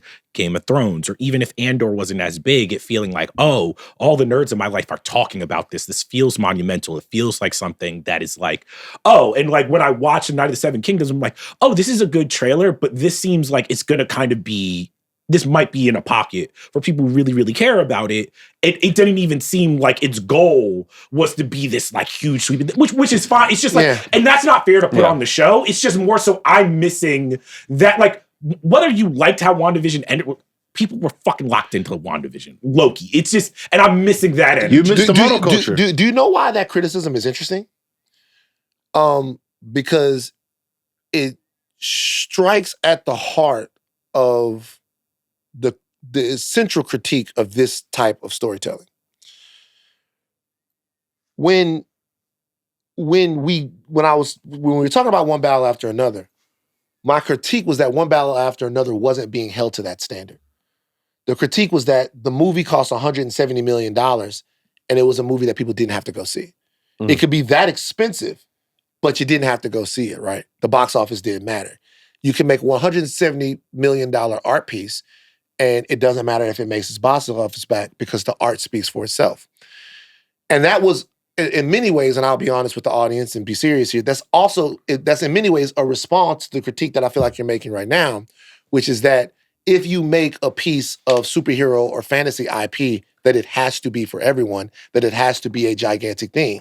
And that the budgets of these things are used a lot of times as they're used to undergird that. It's like, hey, we spent $1 billion on Lord of the Rings. So if not everybody watches it, it's a failure. Doesn't matter who likes it or how good it is. Doesn't matter even how bad it is. The only thing that matters is if everyone shows up. Because there's no possible way that this type of storytelling can be taken seriously enough that the story itself matters. And so what I did essentially was well, that's got to be true for everyone then, right? Mm-hmm. Or is there a different type of storytelling that people confront in a different way that say, this is so important that it doesn't matter if you get it or not? And I don't make a distinction. I think whatever story, no matter how much money you spent or didn't spend, it is about that thing. And if this is good content, if this is, good storytelling at a smaller level, and this is not for the wider swath of Game of Thrones fans, then it is, its quality will justify its existence. But I often see that is not the standard that the stuff is being held to, which tells me it's not being taken seriously. And I do take it seriously. Mm. Like, I take this type of storytelling seriously. And the reason why is because this type of storytelling has been the most enduring. Yeah. This type of storytelling, the storytelling of mythology, the storytelling of heroes, the storytelling of villains, this is our storytelling. This is how we were made to, these are the stories that people sat around in campfires and told to then be able to tell other smaller stories. And I think that they're still important. And I say all this to say that, like, I'm not to cape for Dunk and Egg, which honestly might end up being whack. I don't think nothing I saw was whack. Like, here's the thing. I feel bad because, like, a lot of people be like, yo, I'm not talking about the trailer. Because I was like, to me, there wasn't much for me. Like, I liked the trailer, but it's like, oh, it was one of those shows where I'm like, I'll give it a chance. Right. But last thing I'll say, take Alien Earth. Take Alien Earth. Like, the Alien films are high-level sci-fi fantasy stuff, but at the same time, those were huge economic drivers, right? Yeah. But then you had somebody that went, let me do something crazy. Did it work totally? Nah. No, it didn't. No. It did not work. But a lot of it did. Yeah. So Dunk and Egg will be worth telling, in my opinion, if Dunk and Egg is good and if it is faithful to the novella. I felt the novella, for me, more accessible than some of the Game of Thrones stuff that I've read. Okay, sure. Which Then I'm is excited. insanely dense, and for a pea brain like myself, sometimes hard to understand. Right. That big fantasy stuff weighs me down a little bit. Right. Two things. One, it premieres on January 18th. Okay. Which is also NFL divisional weekend. So it's going to be great. It's going to be really busy. Two, you brought up Alien Earth. We didn't ask this, and maybe I'm backtracking a little bit too much, but bear with me. Who had the worst finale? Alien Earth or Peacemaker? Oh, shit. Worst I finale? think it has to be Peacemaker. Peacemaker. It's probably Easily Peacemaker. Peacemaker. Because at least I some don't of know, Alien easily. Earth looked good. Yeah. Not all of it. There was large parts of this Peacemaker finale that were I would It's say so funny we haven't talked about this. They're really the same shows. Yeah. Like I would argue that I enjoy Alien Earths more only because I figured that we get into season 2 and James Gunn is like, we're not gonna see these characters in this Peacemaker season 3. So like I'm pretty sure we're gonna see Wendy and the boy and all these people again, like in that particular format. Whereas in Peacemaker, they're just kind of like, we'll see where we see him. You know, like that doesn't really seem like a cohesive ending to me. So But with Alien Earth, Peacemaker, they have the House of Dragon finale problem. And that's probably why I'm a little burnt out, where it's like season 2 of like Peacemaker is selling you on this vision of checkmate. Alien Earth is selling you on this vision of, well, we're going to get to the dope stuff eventually. And I think with a lot of like the ancillary superhero nerd content that is just TV or is like expanding the universe, I'm like, you got to make this thing I'm watching in this season dope. Yeah. Don't try to sell me on a second, third season, fourth season when I'm watching the thing right now, and give me the good shit now. So tough. We didn't even talk about one. I mean, what is it to talk about? It's a trailer. I think it seems kind of fun. It can be if Marvel has the chance to be at its most like kind of biting and cynical and satirical of itself. Yeah. And I don't know if it has the bravery to do that. If it does, awesome.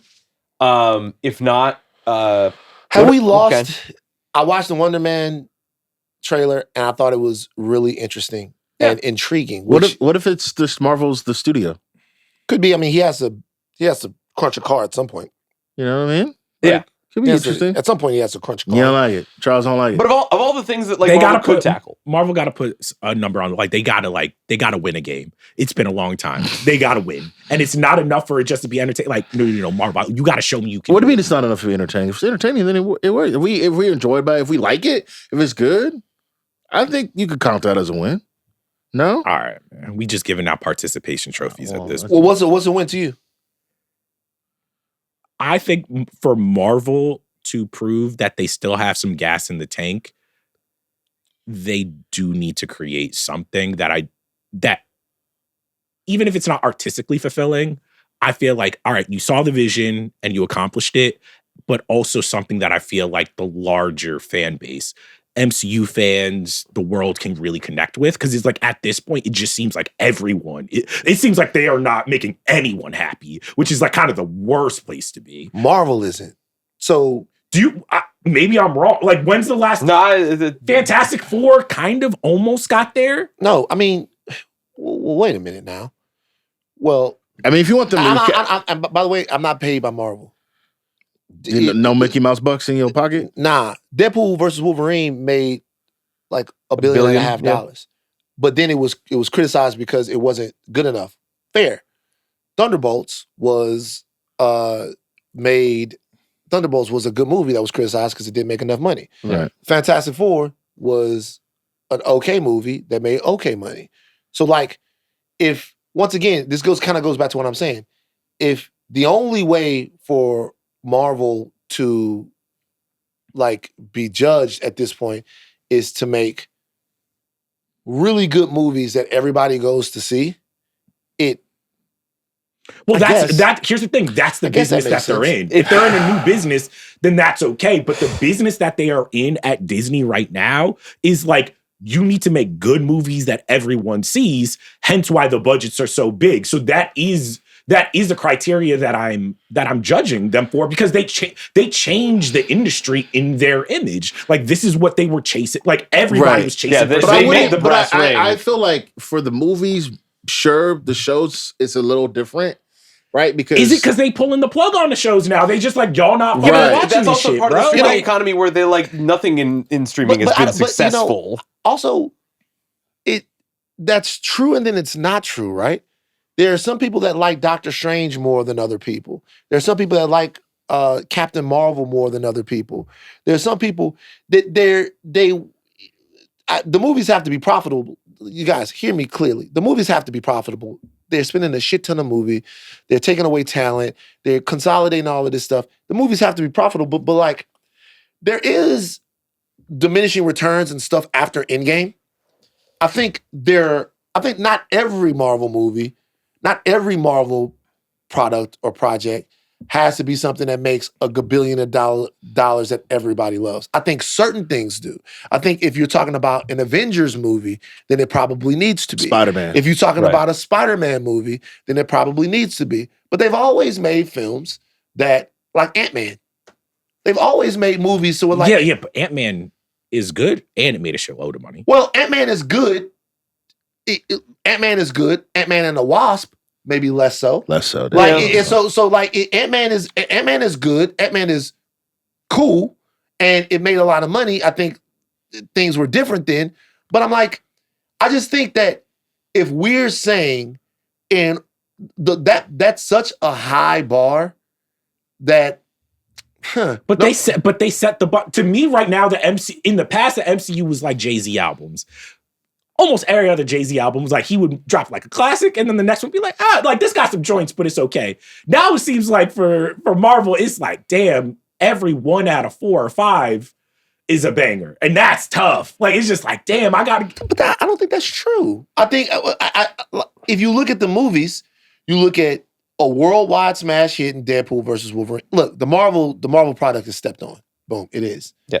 But whereas the thrill might be gone as far as everybody rushing out, the casual moviegoer rushing out to go see it, I do still kind of think that there is a little bit, just a little bit of pounding on the coffin now that's interesting to me. I don't think it's pounding on the coffin because once again, like you just looked at Wonder Man and you said everybody has to like Wonder Man. No, I'm not saying but to me, it has to. When I can only speak for me. Okay, cool. Marvel is at the point where in the past I felt like I needed to watch everything and it rewarded me. Even if I didn't like something at the end of something, like, even if that wasn't for me, I do feel like rewarded. And this was especially in early times, Civil War, whatever. Like now it feels like, oh, you just expect my time now. Where it's just like, you're just like, well, you've been in the Marvel bag. You're a Marvel stan. I got you for 8 hours. And then I'm like, after a couple of these most of these Disney Plus shows, it's like, damn, when has my fandom been rewarded? Loki? WandaVision? Like, that shit's getting far back in the rear view. And like, nothing in this teaser made me be like, damn, I'm ready to spend 7 or 8 hours with Wonder Man. It's odd. Here's what I would like to see from Wonder Man. Yeah. It's going to be very meta. So I want to see like them overly shooting in Atlanta. And then making that a point. Do you want them to go to Magic City? Yep. Go to a Falcons game or something? Go to a Falcons game. Worry about leaks. Okay. Online backlash to casting a person of color. Jesus Christ. And Ben Kingsley doing wild shit. Trevor Slattery. That's what I'd like to my see. nightmare. Yeah, I guess for me, I still go into these things with an open mind. Sure. And you're not gonna like it's the a show. novel concept for Marvel. Yeah, I still go into these things with an open mind. But once again, like I have my biases. You know what I mean? And I have biases that sometimes are political, sometimes are cultural. But like, if the show will be good till it's not good. Yeah. And if it won't change it if everybody loves it. It would have been for the comic book fanboy in me, it would have been super awesome if Fantastic Four would have made like $1.5 billion. Right. Because I'd have been like, oh my God, we're back. We get more of these stories. But that it didn't. And that didn't change what they the put track out. record for me hasn't been there. And if the track record of if we're just talking about when I'm watching a show, the quality, if I'm stacking it up against other things in its area, if that quality is low, the only other thing that it had for me going is one, just the fanboy element of I've loved Marvel, DC superheroes since I was a kid. And then the other is like, well, at least if we all hate it, love it, or whatever, there's kind of like a larger cultural discussion about it. And we could kind of do that where I'm just like, the discussion's not really there because motherfuckers ain't watching it. The quality isn't there. And even some of the like textual, just like, oh, Easter egg shit, it's like, I got it. It's whatever. What's up? I got it. It's really just like, I don't know, maybe we have to take this out. But it's like work. It's literally work. And so if nobody's talking about it, why am I watching it? Right? Why am I watching it? You wouldn't want, if you didn't have to come on this podcast, talk about it, you wouldn't watch it. I would have jumped off Peacemaker very, very early. If like that, I think all of the storytelling. That's what it is. But we have talked about it in the past, and you said you said that there's a lot of bad anime that you watch. No. We talk about the 3-episode rule. There's anime that I will watch 1, 2, 3 episodes of, and I will never watch it again. Right. But like it and right. But you keep watching it.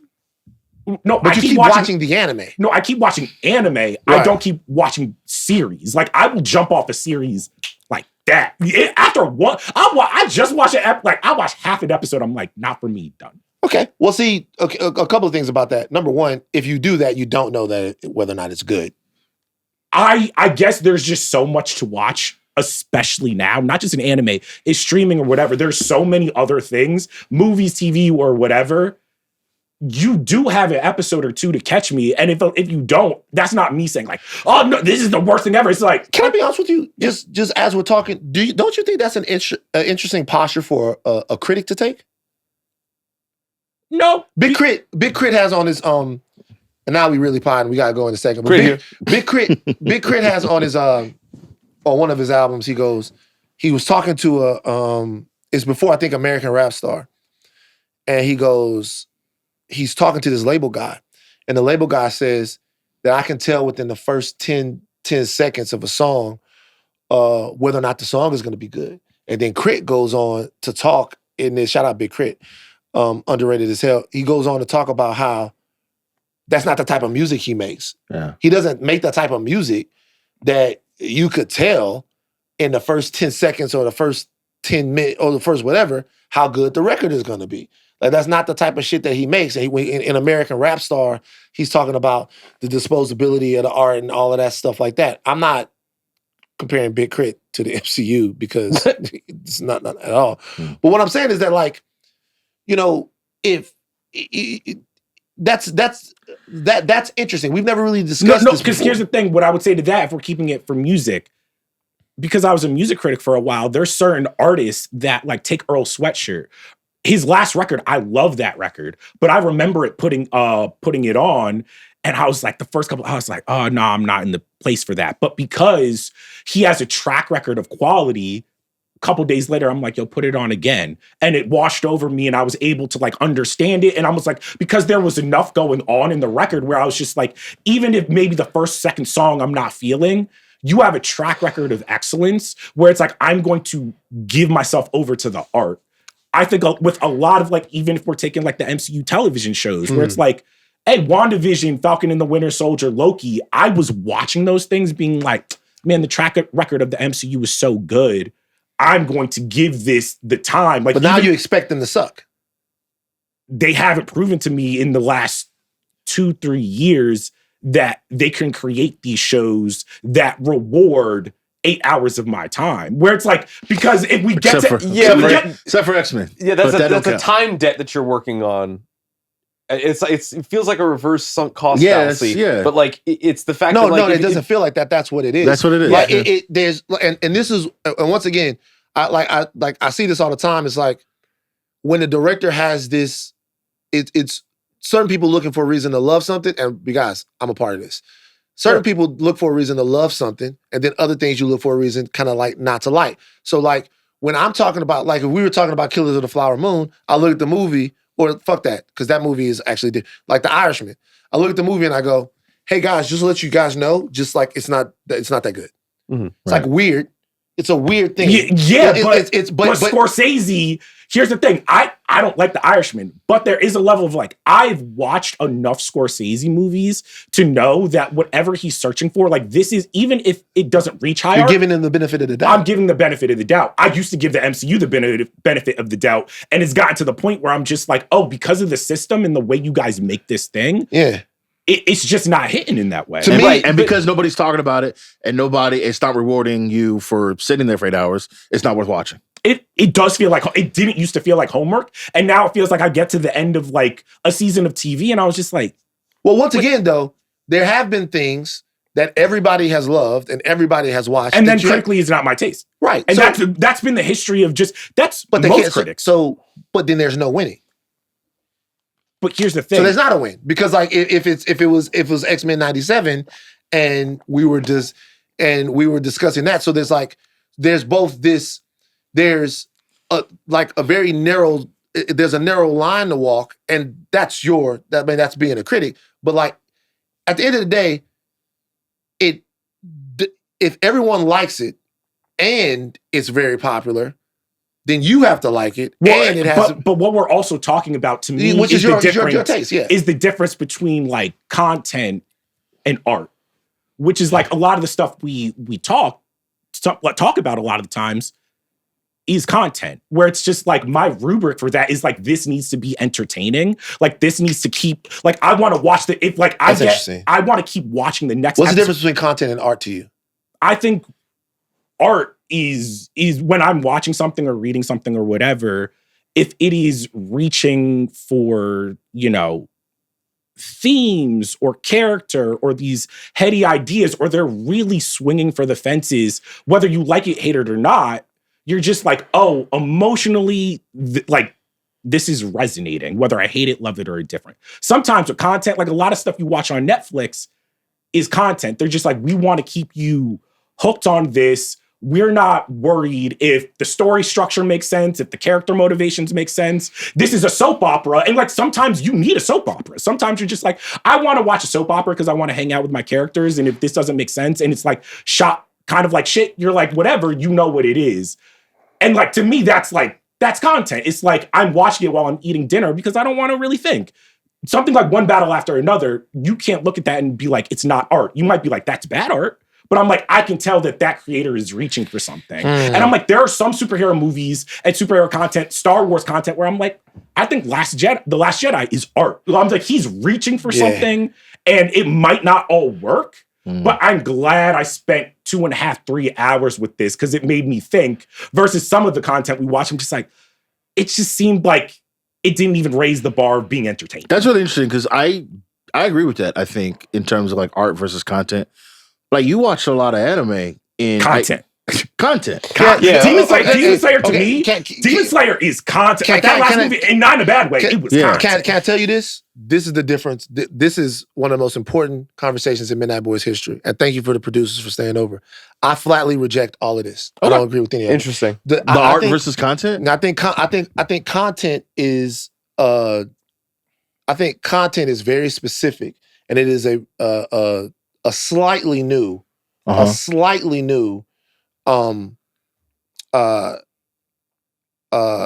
invention with the invention of the reality show, which is the show where you just watch stuff happen. Yeah. And when you watch stuff happen, the stuff that is happening is being collated and given back to you as funny little bits or snippets or things like that. Okay. But it's supposed to exist in some type of reality. Right. Anytime someone has an artistic goal, is art. Like, to me.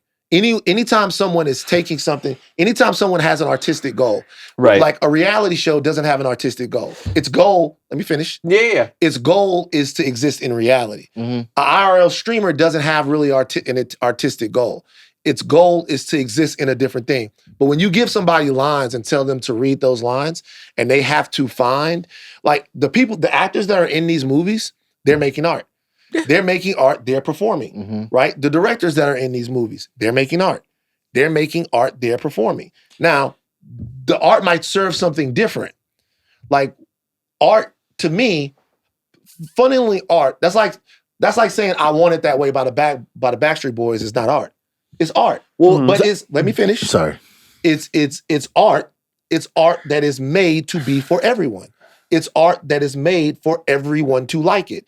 There are other songs, like if you're talking about punk bands, or if you're talking about Dylan, or if you're talking about, that art is made to serve a different thing, to discuss a different deal, and to be for different people. I think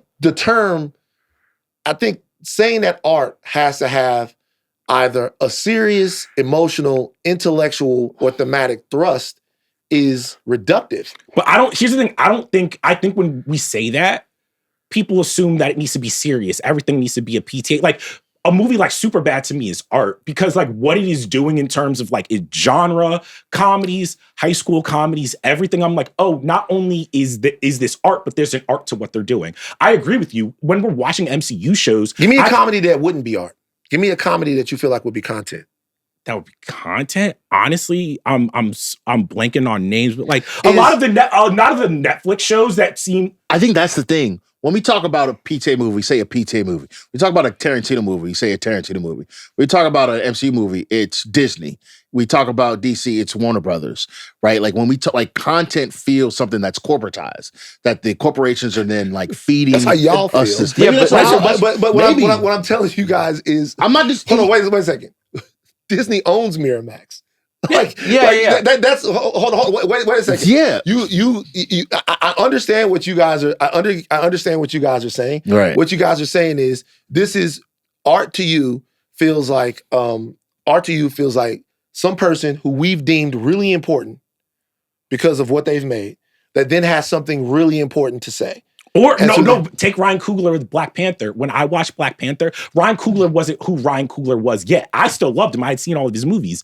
But I finished Black Panther and I was just like, I can't envision any other director making this movie because I can tell that there is something deeply personal. Like he's taking something big that could, somebody be like, that's just content, that's just a Marvel movie. I felt that way about Guardians of the Galaxy. I think artists can be like, how can I infuse this with something personal and emotional that when I watch, I'm like, damn, I can't imagine. But what I'm telling you is when people go on these sets, they're doing that. Right. And so sometimes they don't achieve it. Well, sometimes they don't achieve it, but that then says that all art has to be, like you just said a second ago, that there's bad art.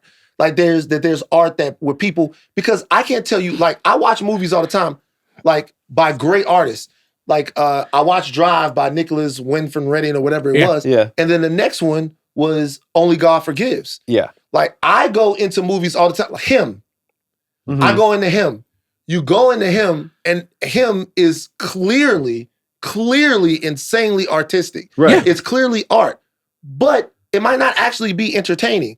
Sometimes art's purpose is to entertain a wide swath of people. Mhm. And sometimes art's purpose is to be so abstract that you cannot understand it. And maybe we're getting caught up in the art versus content of it all. No, we are, because the reason why I say that is because I actually do think that it, like some people would say comic books are for children, like comic books are for kids. Like some people look at comic book artists and writers and all of that as not serious artists. Right. As like, they're not serious artists. These people, like, I remember giving Watchmen to somebody and going, this to me is the best work of fiction in this entire deal. And them going, man, this is a comic book.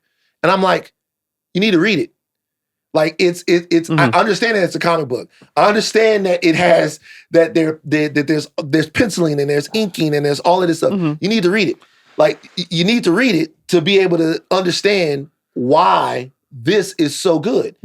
Sometimes it's going to be good because of everything that it evokes, and sometimes it is going to be good because Wolverine is going to do something cool. Right. Yeah. And so to me, like content, like something to pass the time for the sake of passing the time, that's a contemporary invention. Right. Yeah. It's very new. And Yeah, if we're being real, the thing that's difficult about this is like, before there was even a name for content, the TV that I grew up on did not have like higher artistic aspirations all the time. They're just like, hey, we need to make fucking 30 episodes of fucking TV. But they were trying to make you laugh. They were trying. But what I'm saying, that's the higher artistic endeavor. Yeah. There's never been a show in life. Hold on.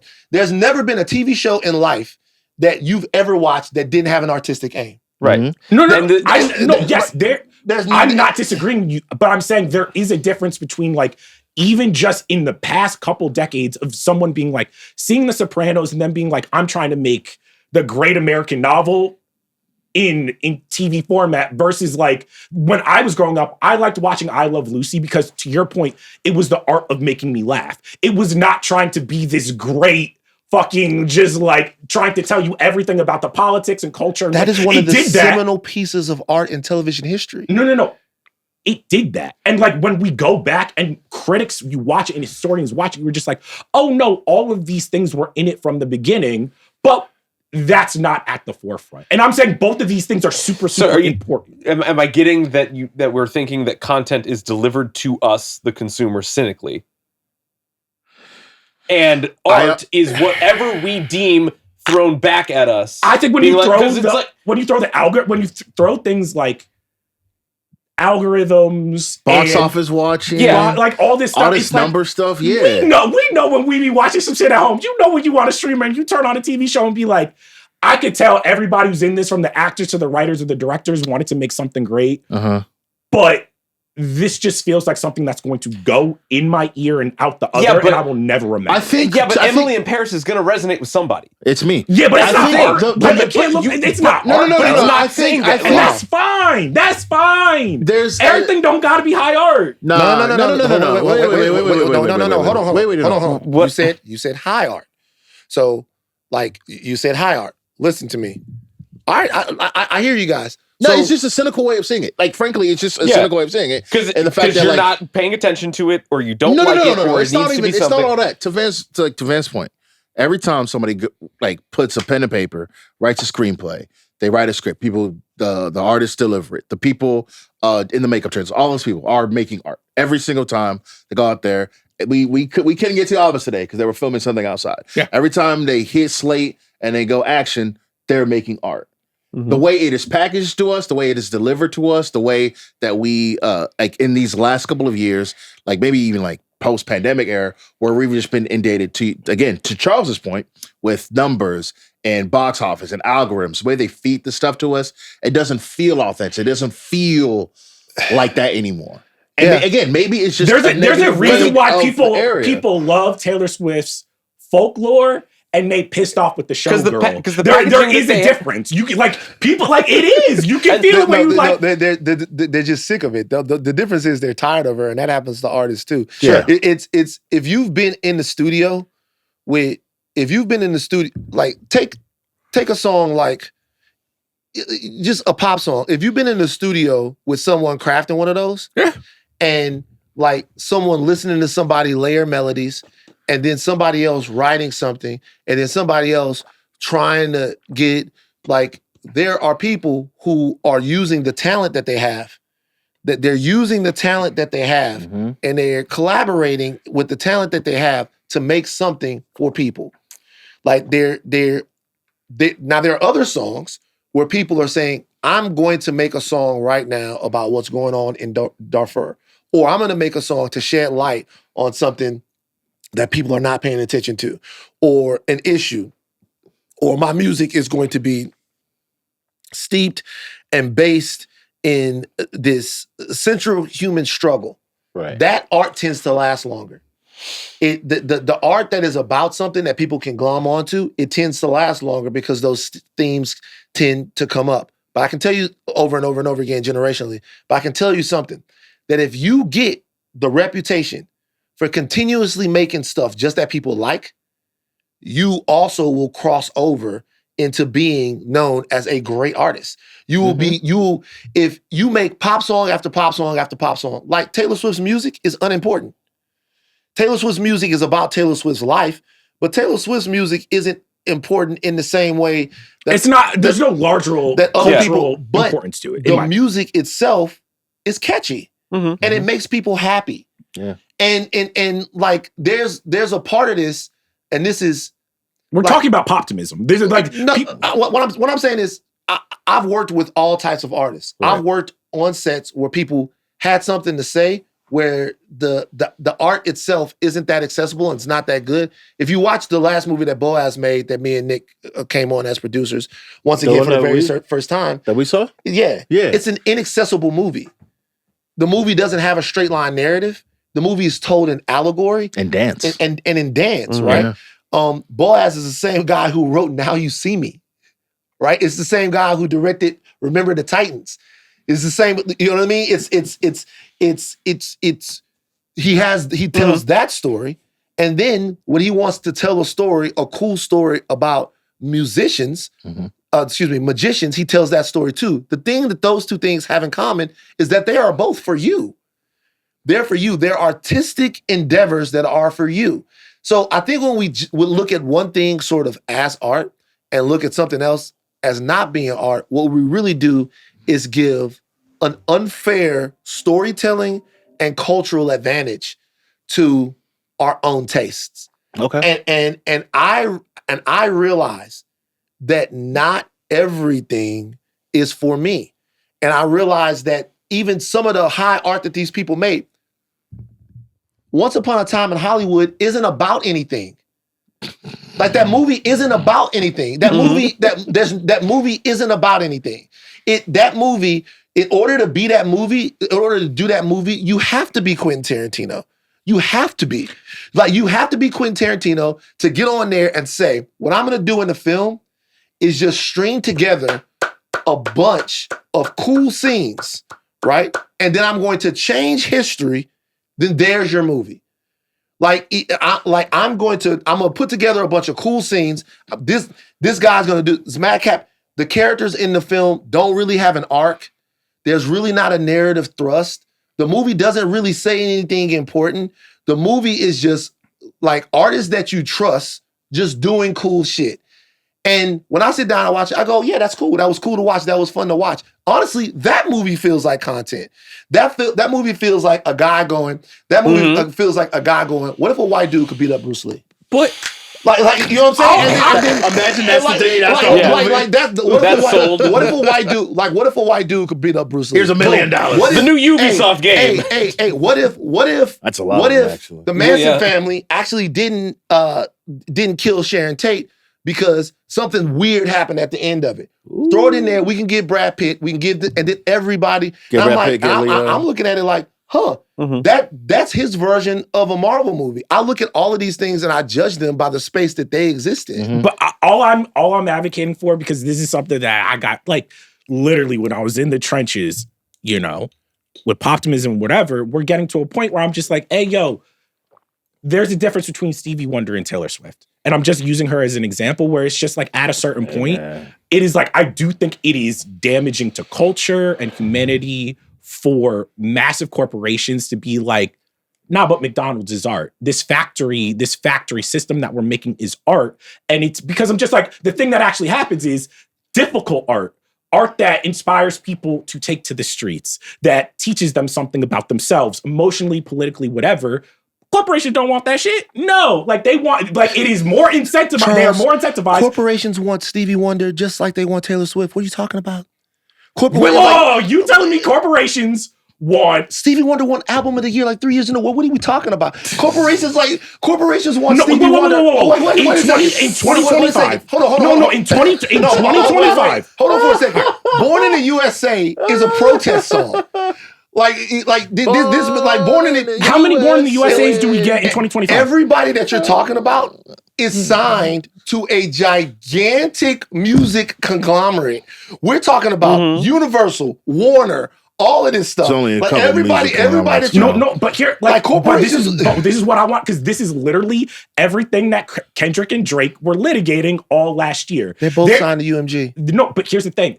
There is a reason. But does it only work when you make them money? But here's the thing. There's a reason why over the years when people are like, why don't we get protest songs? Why don't we get songs talking about shit? Why don't we get Arjuna? Because I'm just like, yo, at a certain point, if a corporation is convincing you or the populace is convinced you, well, everything is art and everything is important. I'm just like, hey, yo, we do get conveyor belt Charles, McDonald's ass shit. Charles, and you can't convince me that it's the same thing. Well, there's no way to convince you because you're just wrong. And the way that you're wrong is the corporation doesn't have a want in terms of politics. The corporation wants whatever the consumer wants. Yeah. So if the protest song goes to number one, they will take a billboard, put that bitch in the middle of Times Square, and then run that bitch over and over and over again. The corporation, I'll give you, if bitches ain't shit, but hoes and tricks, if that's what y'all want to hear, the corporation will take that message, no matter how destructive the message is, no matter how uplifting the message, the corporation gonna have Drake and they're gonna have Kendrick.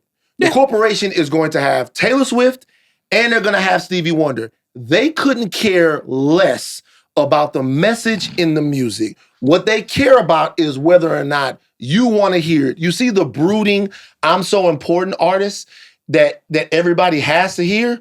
Once they sign to Def Jam, once they sign to Universal, Once they sign to those people, they're going to promote them people because they need them people to go out there and make money. They're going to promote them people because Public Enemy, Fight the Power, them videos was running on MTV. Now, this is not me to impugn Public Enemy or anybody else who has something to say in their music. But what I'm telling you is when you saw sold out shows with Public Enemy, look at the audience. The audience was a bunch of white kids that were fighting the power, right? So like what I'm saying is the corporation is going to sell the music and they're going to sell the music. They're going to flatten. What I'm saying is they're going to flatten everything where it's just like I'm telling Public Enemy is the same level of quality and art as, I don't know, the Backstreet Boys, and it's not. I'm telling you, and it's not. Hold on. That's I'm telling you that, and I'm telling you that they don't care. If it's making bread, it doesn't matter. I'm telling you, they do not. Wait a second. They don't care. They went to Chicago and was like, okay, drill music, we'll sign it. We'll do it. These guys are dying. Let's make this point. These guys are actually dying. They're dying for real. Like there are people in songs, and the people in the songs are saying, nah, the songs aren't if I have to kill a nigga. The song is I killed your cousin. And they're gonna stream it. If you like it, they love it. They're not gonna say this is irresponsible to put out or this is responsible to put out. They're not gonna say we shouldn't be saying this or we should be saying this. What they're gonna say is, no, we have a right to let our artists say whatever. It doesn't matter if the artist or the art comes out and says, this is who has to die, this is who has to live, or whatever. Our artists should be uncensored, their ability to say everything. I went to the corporations after Hip Hop Homicides and I said, you know what? They're building a community center in Chicago. You know who should build it? Y'all should build it. Y'all should build it because y'all are the ones who are putting this music. They don't care about that. They don't care about who's going to change the world in the music. They don't care about none of that. What they care about is that you listen to it. And they're going to sign everyone that you listen to. And I think that's the thing that is getting me like hung up with the art versus content thing. It's like, it always comes back to the bread. And so when you feel them chasing bread, when you feel them, all right, you want to listen to drill music? Here's this guy. Here's this guy. Here's this guy. Oh, you guys like that Marvel thing? Here's this. Here's this. Here's this. It just don't feel. When you feel like you're marketed to, then it's probably content. Do you know what I mean? What do you mean? You're marketed.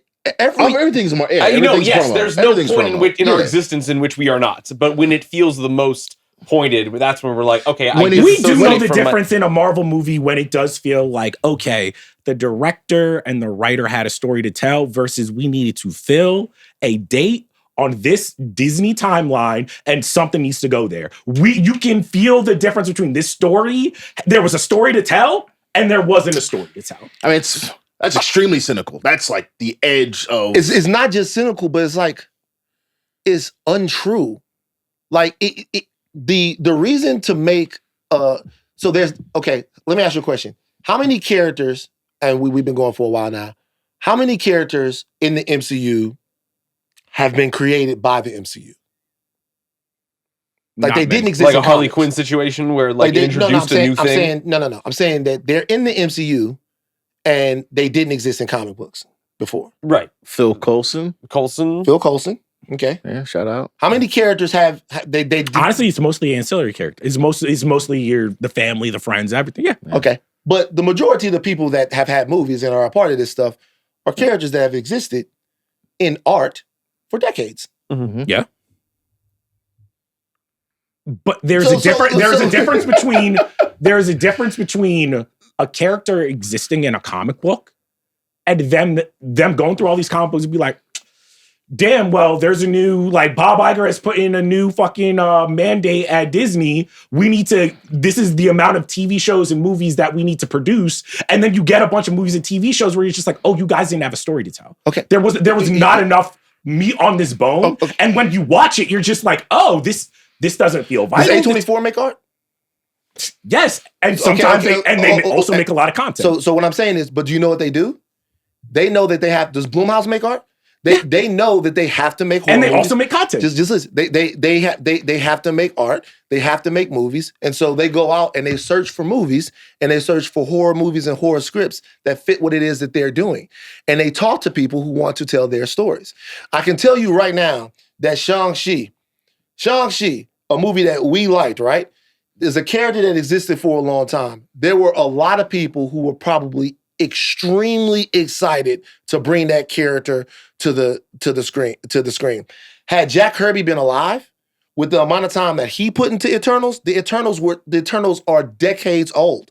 So with the amount of time that he put into the Eternals and what he thought when he was writing the characters and how he was looking at talking about the universe and talking about humanity and all of that stuff, that story, if it was only important to him, when you're looking for a story to make, you think, can we take the inspiration that's behind the inception of these characters or why these characters have endured for as long as they've endured in the medium that they have endured and then put that on the screen for people to see? Now, sometimes you do it well, sometimes you don't do it well. And what you hope is in the middle of that, what you are able to do is justify the reason why this story had to be told. The only thing that I'm saying is we are getting to a point, particularly because of the Marvelization of cinema, which overall was a limiting thing. I'll grant you that, right? Because it consolidated all of the talent. It's very labor intensive and all of that. Where what we are essentially starting to litigate now is what stories deserve to be told and what stories kind of just exist for haze in the background. And if you talk to the performers and if you talk to the people that are making this stuff, they might look at it differently. They might be like, this is some whatever. They might, but they are out there trying to do their best. No, and I agree. I agree they're trying to do their best. They're out there trying to make art and they're acting and using it. Sometimes it's about a check. Sometimes it's But if you ask me, DaCosta, if we gave you $100 million, was it your dream to make the Marvels? Or do you have a story that you actually, we were talking about one battle after another. I'm just like, she did it. Huh? She did it. No, she did it. But I'm just saying what I'm fighting for sometimes is I'm just like... You know what? And I'm not going to speak for Nia DaCosta. I'm not. But there's another part to this, and this is literally the last thing I'll say, is that the reason why you make that movie after you've made your smaller film, I'm not going to speak for her, but overall is two reasons. Number one, you have got to have movies that make money. Yeah, Chloe Zhao did a similar thing. Not White Man. Right.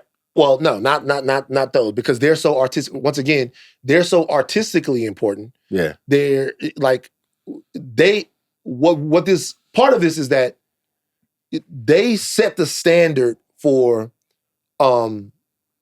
what we think is serious. Mm-hmm. So that gaze sets the standard. I would agree with that. Yeah. For what we say is serious art. So they get to decide it. So if Dope comes out. and I look at that and that's serious art to me, or even movies that are made poorly. Tyler Perry, not saying his movies are made, but it's like part of the Tyler Perry conversation is Tyler Perry has made art, but in the eyes of like the white gaze, it's like he's not serious. And it's in our culture as Black people, we could have a conversation about what Tyler Perry does and doesn't do, but there's 100 Tyler Perrys in white Hollywood who don't get that same level of critique. Right. And they also get people riding for the films that they made, that they make that are just kind of like whatever. Mm-hmm. But on the other side of that is just we can have a conversation or make it cultural or racial is what it is. Some people will be able to come to that. Some people won't. But on the other side of the conversation is just like, overall, if we're talking about the corporatization of art, that conversation to me has to be had in a holistic way. Okay. Yeah, I agree. It has to be had in a way that, because you guys talk about like box office and all of that stuff, right? And like how talk about box office and all of that stuff. Talk about box office is no different than talk about sales. Yeah. Mm-hmm. Right? Sales of the music. Mm-hmm. Yeah. Right? It's like there are all types of rappers who are making songs and they think that their shit is great and they criticize the audience because the audience doesn't listen to the shit that they make as much as they listen to other shit that's easier for the audience to get into. Mm-hmm. People like what they like for the reasons that they like it. And that's the thing. And if you are good, people talk about Drake. Drake there might be a ceiling for a Drake song, but there's also a floor. Yeah. And when people listen to the music, it makes them feel good. And Drake is an artist. Drake is one of my favorite artists. Drake makes a lot of content, and that's okay. You can tell and that's okay. It's okay. Some Drake albums are classic, and some are just like, hey, you trying to get out of the UNG contract. You telling me Tootsie Slide was art? Come on, bro. Like it is. That's art. All right. That's it. We got to wrap up. All right. No. But I'll tell you guys right now. I like Tootsie Slide. So let me ask you this. Is Laffy Taffy art? Yes. Yeah. Is Back That Ass Up art? Yes. Oh, absolutely. What's the difference? If we're taking Back That Ass Up, which I think is probably a top 10 song of all time, you are taking one of the greatest rappers from a region that was fucking not believed in terms of that time. And he is literally creating something almost whole cloth, where it's just like there is before Back That Ass Up and there is after. I'm not talking What about... are you talking about? What do you mean by that? What you mean when you... Like that was a cultural moment, you're saying? Not just a cultural moment. Jeez. How Juvie is rapping, the way he's attacking the beat, the way we understand like pop structure and all, like that is almost a perfect song. No, wait. I think I'm putting it together. I think I'm piecing it together. It's all art, right? I think all of it is art. I think you guys... Wait. I think it's all art.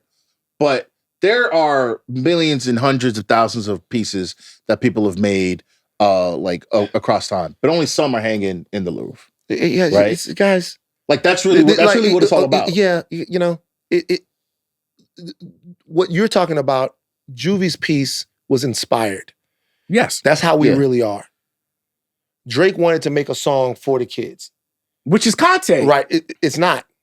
Is not. I want to... It's art. So wait, like Juvenile's goal, and I'm not speaking for Juvie and them, Juvenile's goal was to make a song that he thought would make women shake their asses, right? Yeah.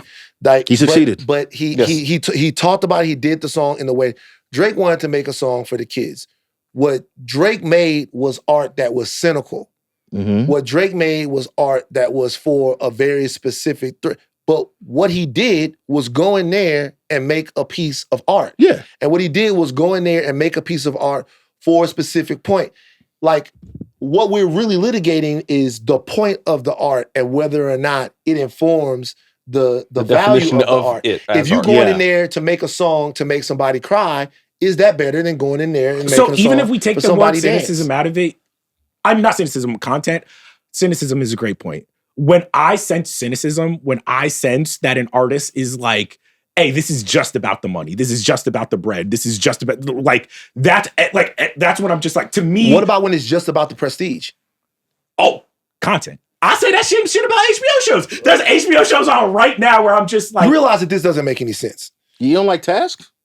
Like Task is getting better, but it's pissing me off. But what about when it's just what about when the art takes itself so paralyzingly serious, right? Or it's so like I sit down and I watch stuff all the time and I'm like, they are trying to say so much that they're not saying anything. Yeah. And it's not that they're just not it's a lot of this is in execution. It's like some of this stuff that we're talking about is like you sit down and you watch a movie and the movie is told all in allegory. Or like when I first sat down and watched what's his face's Romeo and Juliet. Baz Luhrmann's Romeo and Juliet. Yeah. I watched it and I'm like, there was so much style happening that at first I was taken aback by it. Because the central story of Romeo and Juliet, that is the reason why you sit down and you watch it.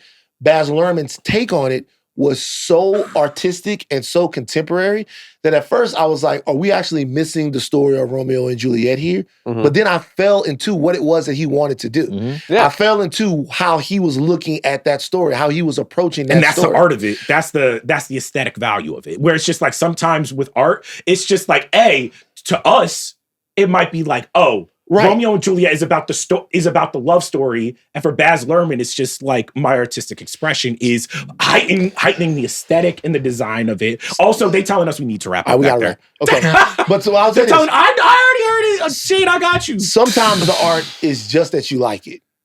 Yeah, and that's purely in the eye of the beholder. I feel like we're using art like they use classics in music, like where it's just like, oh, that's a classic.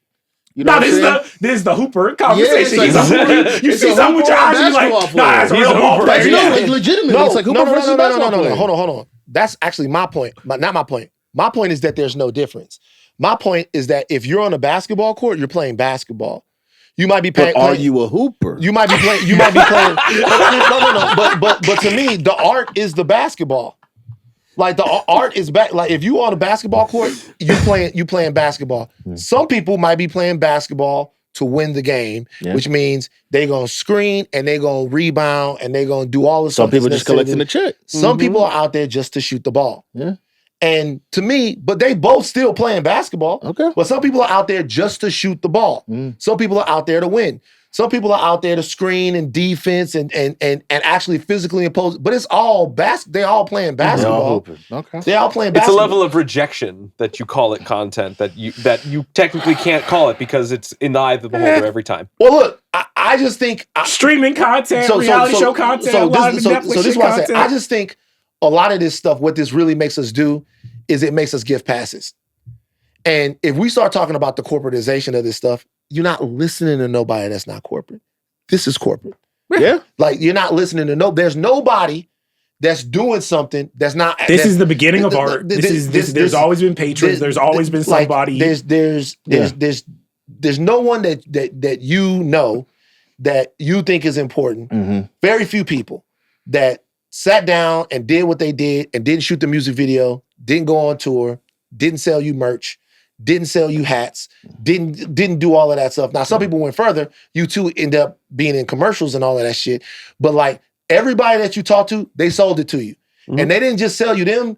They sold you them performing. They sold you them in this. They went on Saturday Night Live. They did Rage. Love Rage. Rage Against the Machine? Yeah. Love Rage. Love Rage. Tom Morello? Rage was on a major record label. And that's the way Rage got you their videos. And that's the way Rage paid for their houses. And that's the way. Yeah. Anyway. All right. That's it. I don't know how we got there. We got there. And we'll podcast as long as we like. We appreciate everybody in the booth saying it was too much. You almost can make that a different pod, honestly. That's it. We have nothing else. We got to go.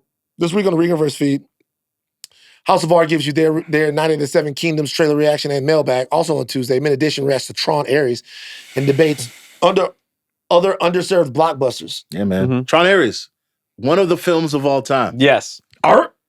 Who's to say? I tell you what, that Nine Inch Nails soundtrack was art. It looked cool. It looked fucking good. It looked cool. Oh, this is that. Y'all continue this. Y'all a little snobby with it, man. Because we don't want to watch the Jared Leto. They did watch it. I don't support that man. Our producers are Aleya, Zenieris, Jade, Whaley, Jomi Adeniran on social. Jomi be profin. I be profin. Additional production from Arjuna, Ramgopowell. Chuck, take us out. That was long. What do we got for this one? Damn. The Peacemaker finale was rough. The Midnight Boys are sad that we have to depart. And sometimes this shit is content. And sometimes Tron Ares is art.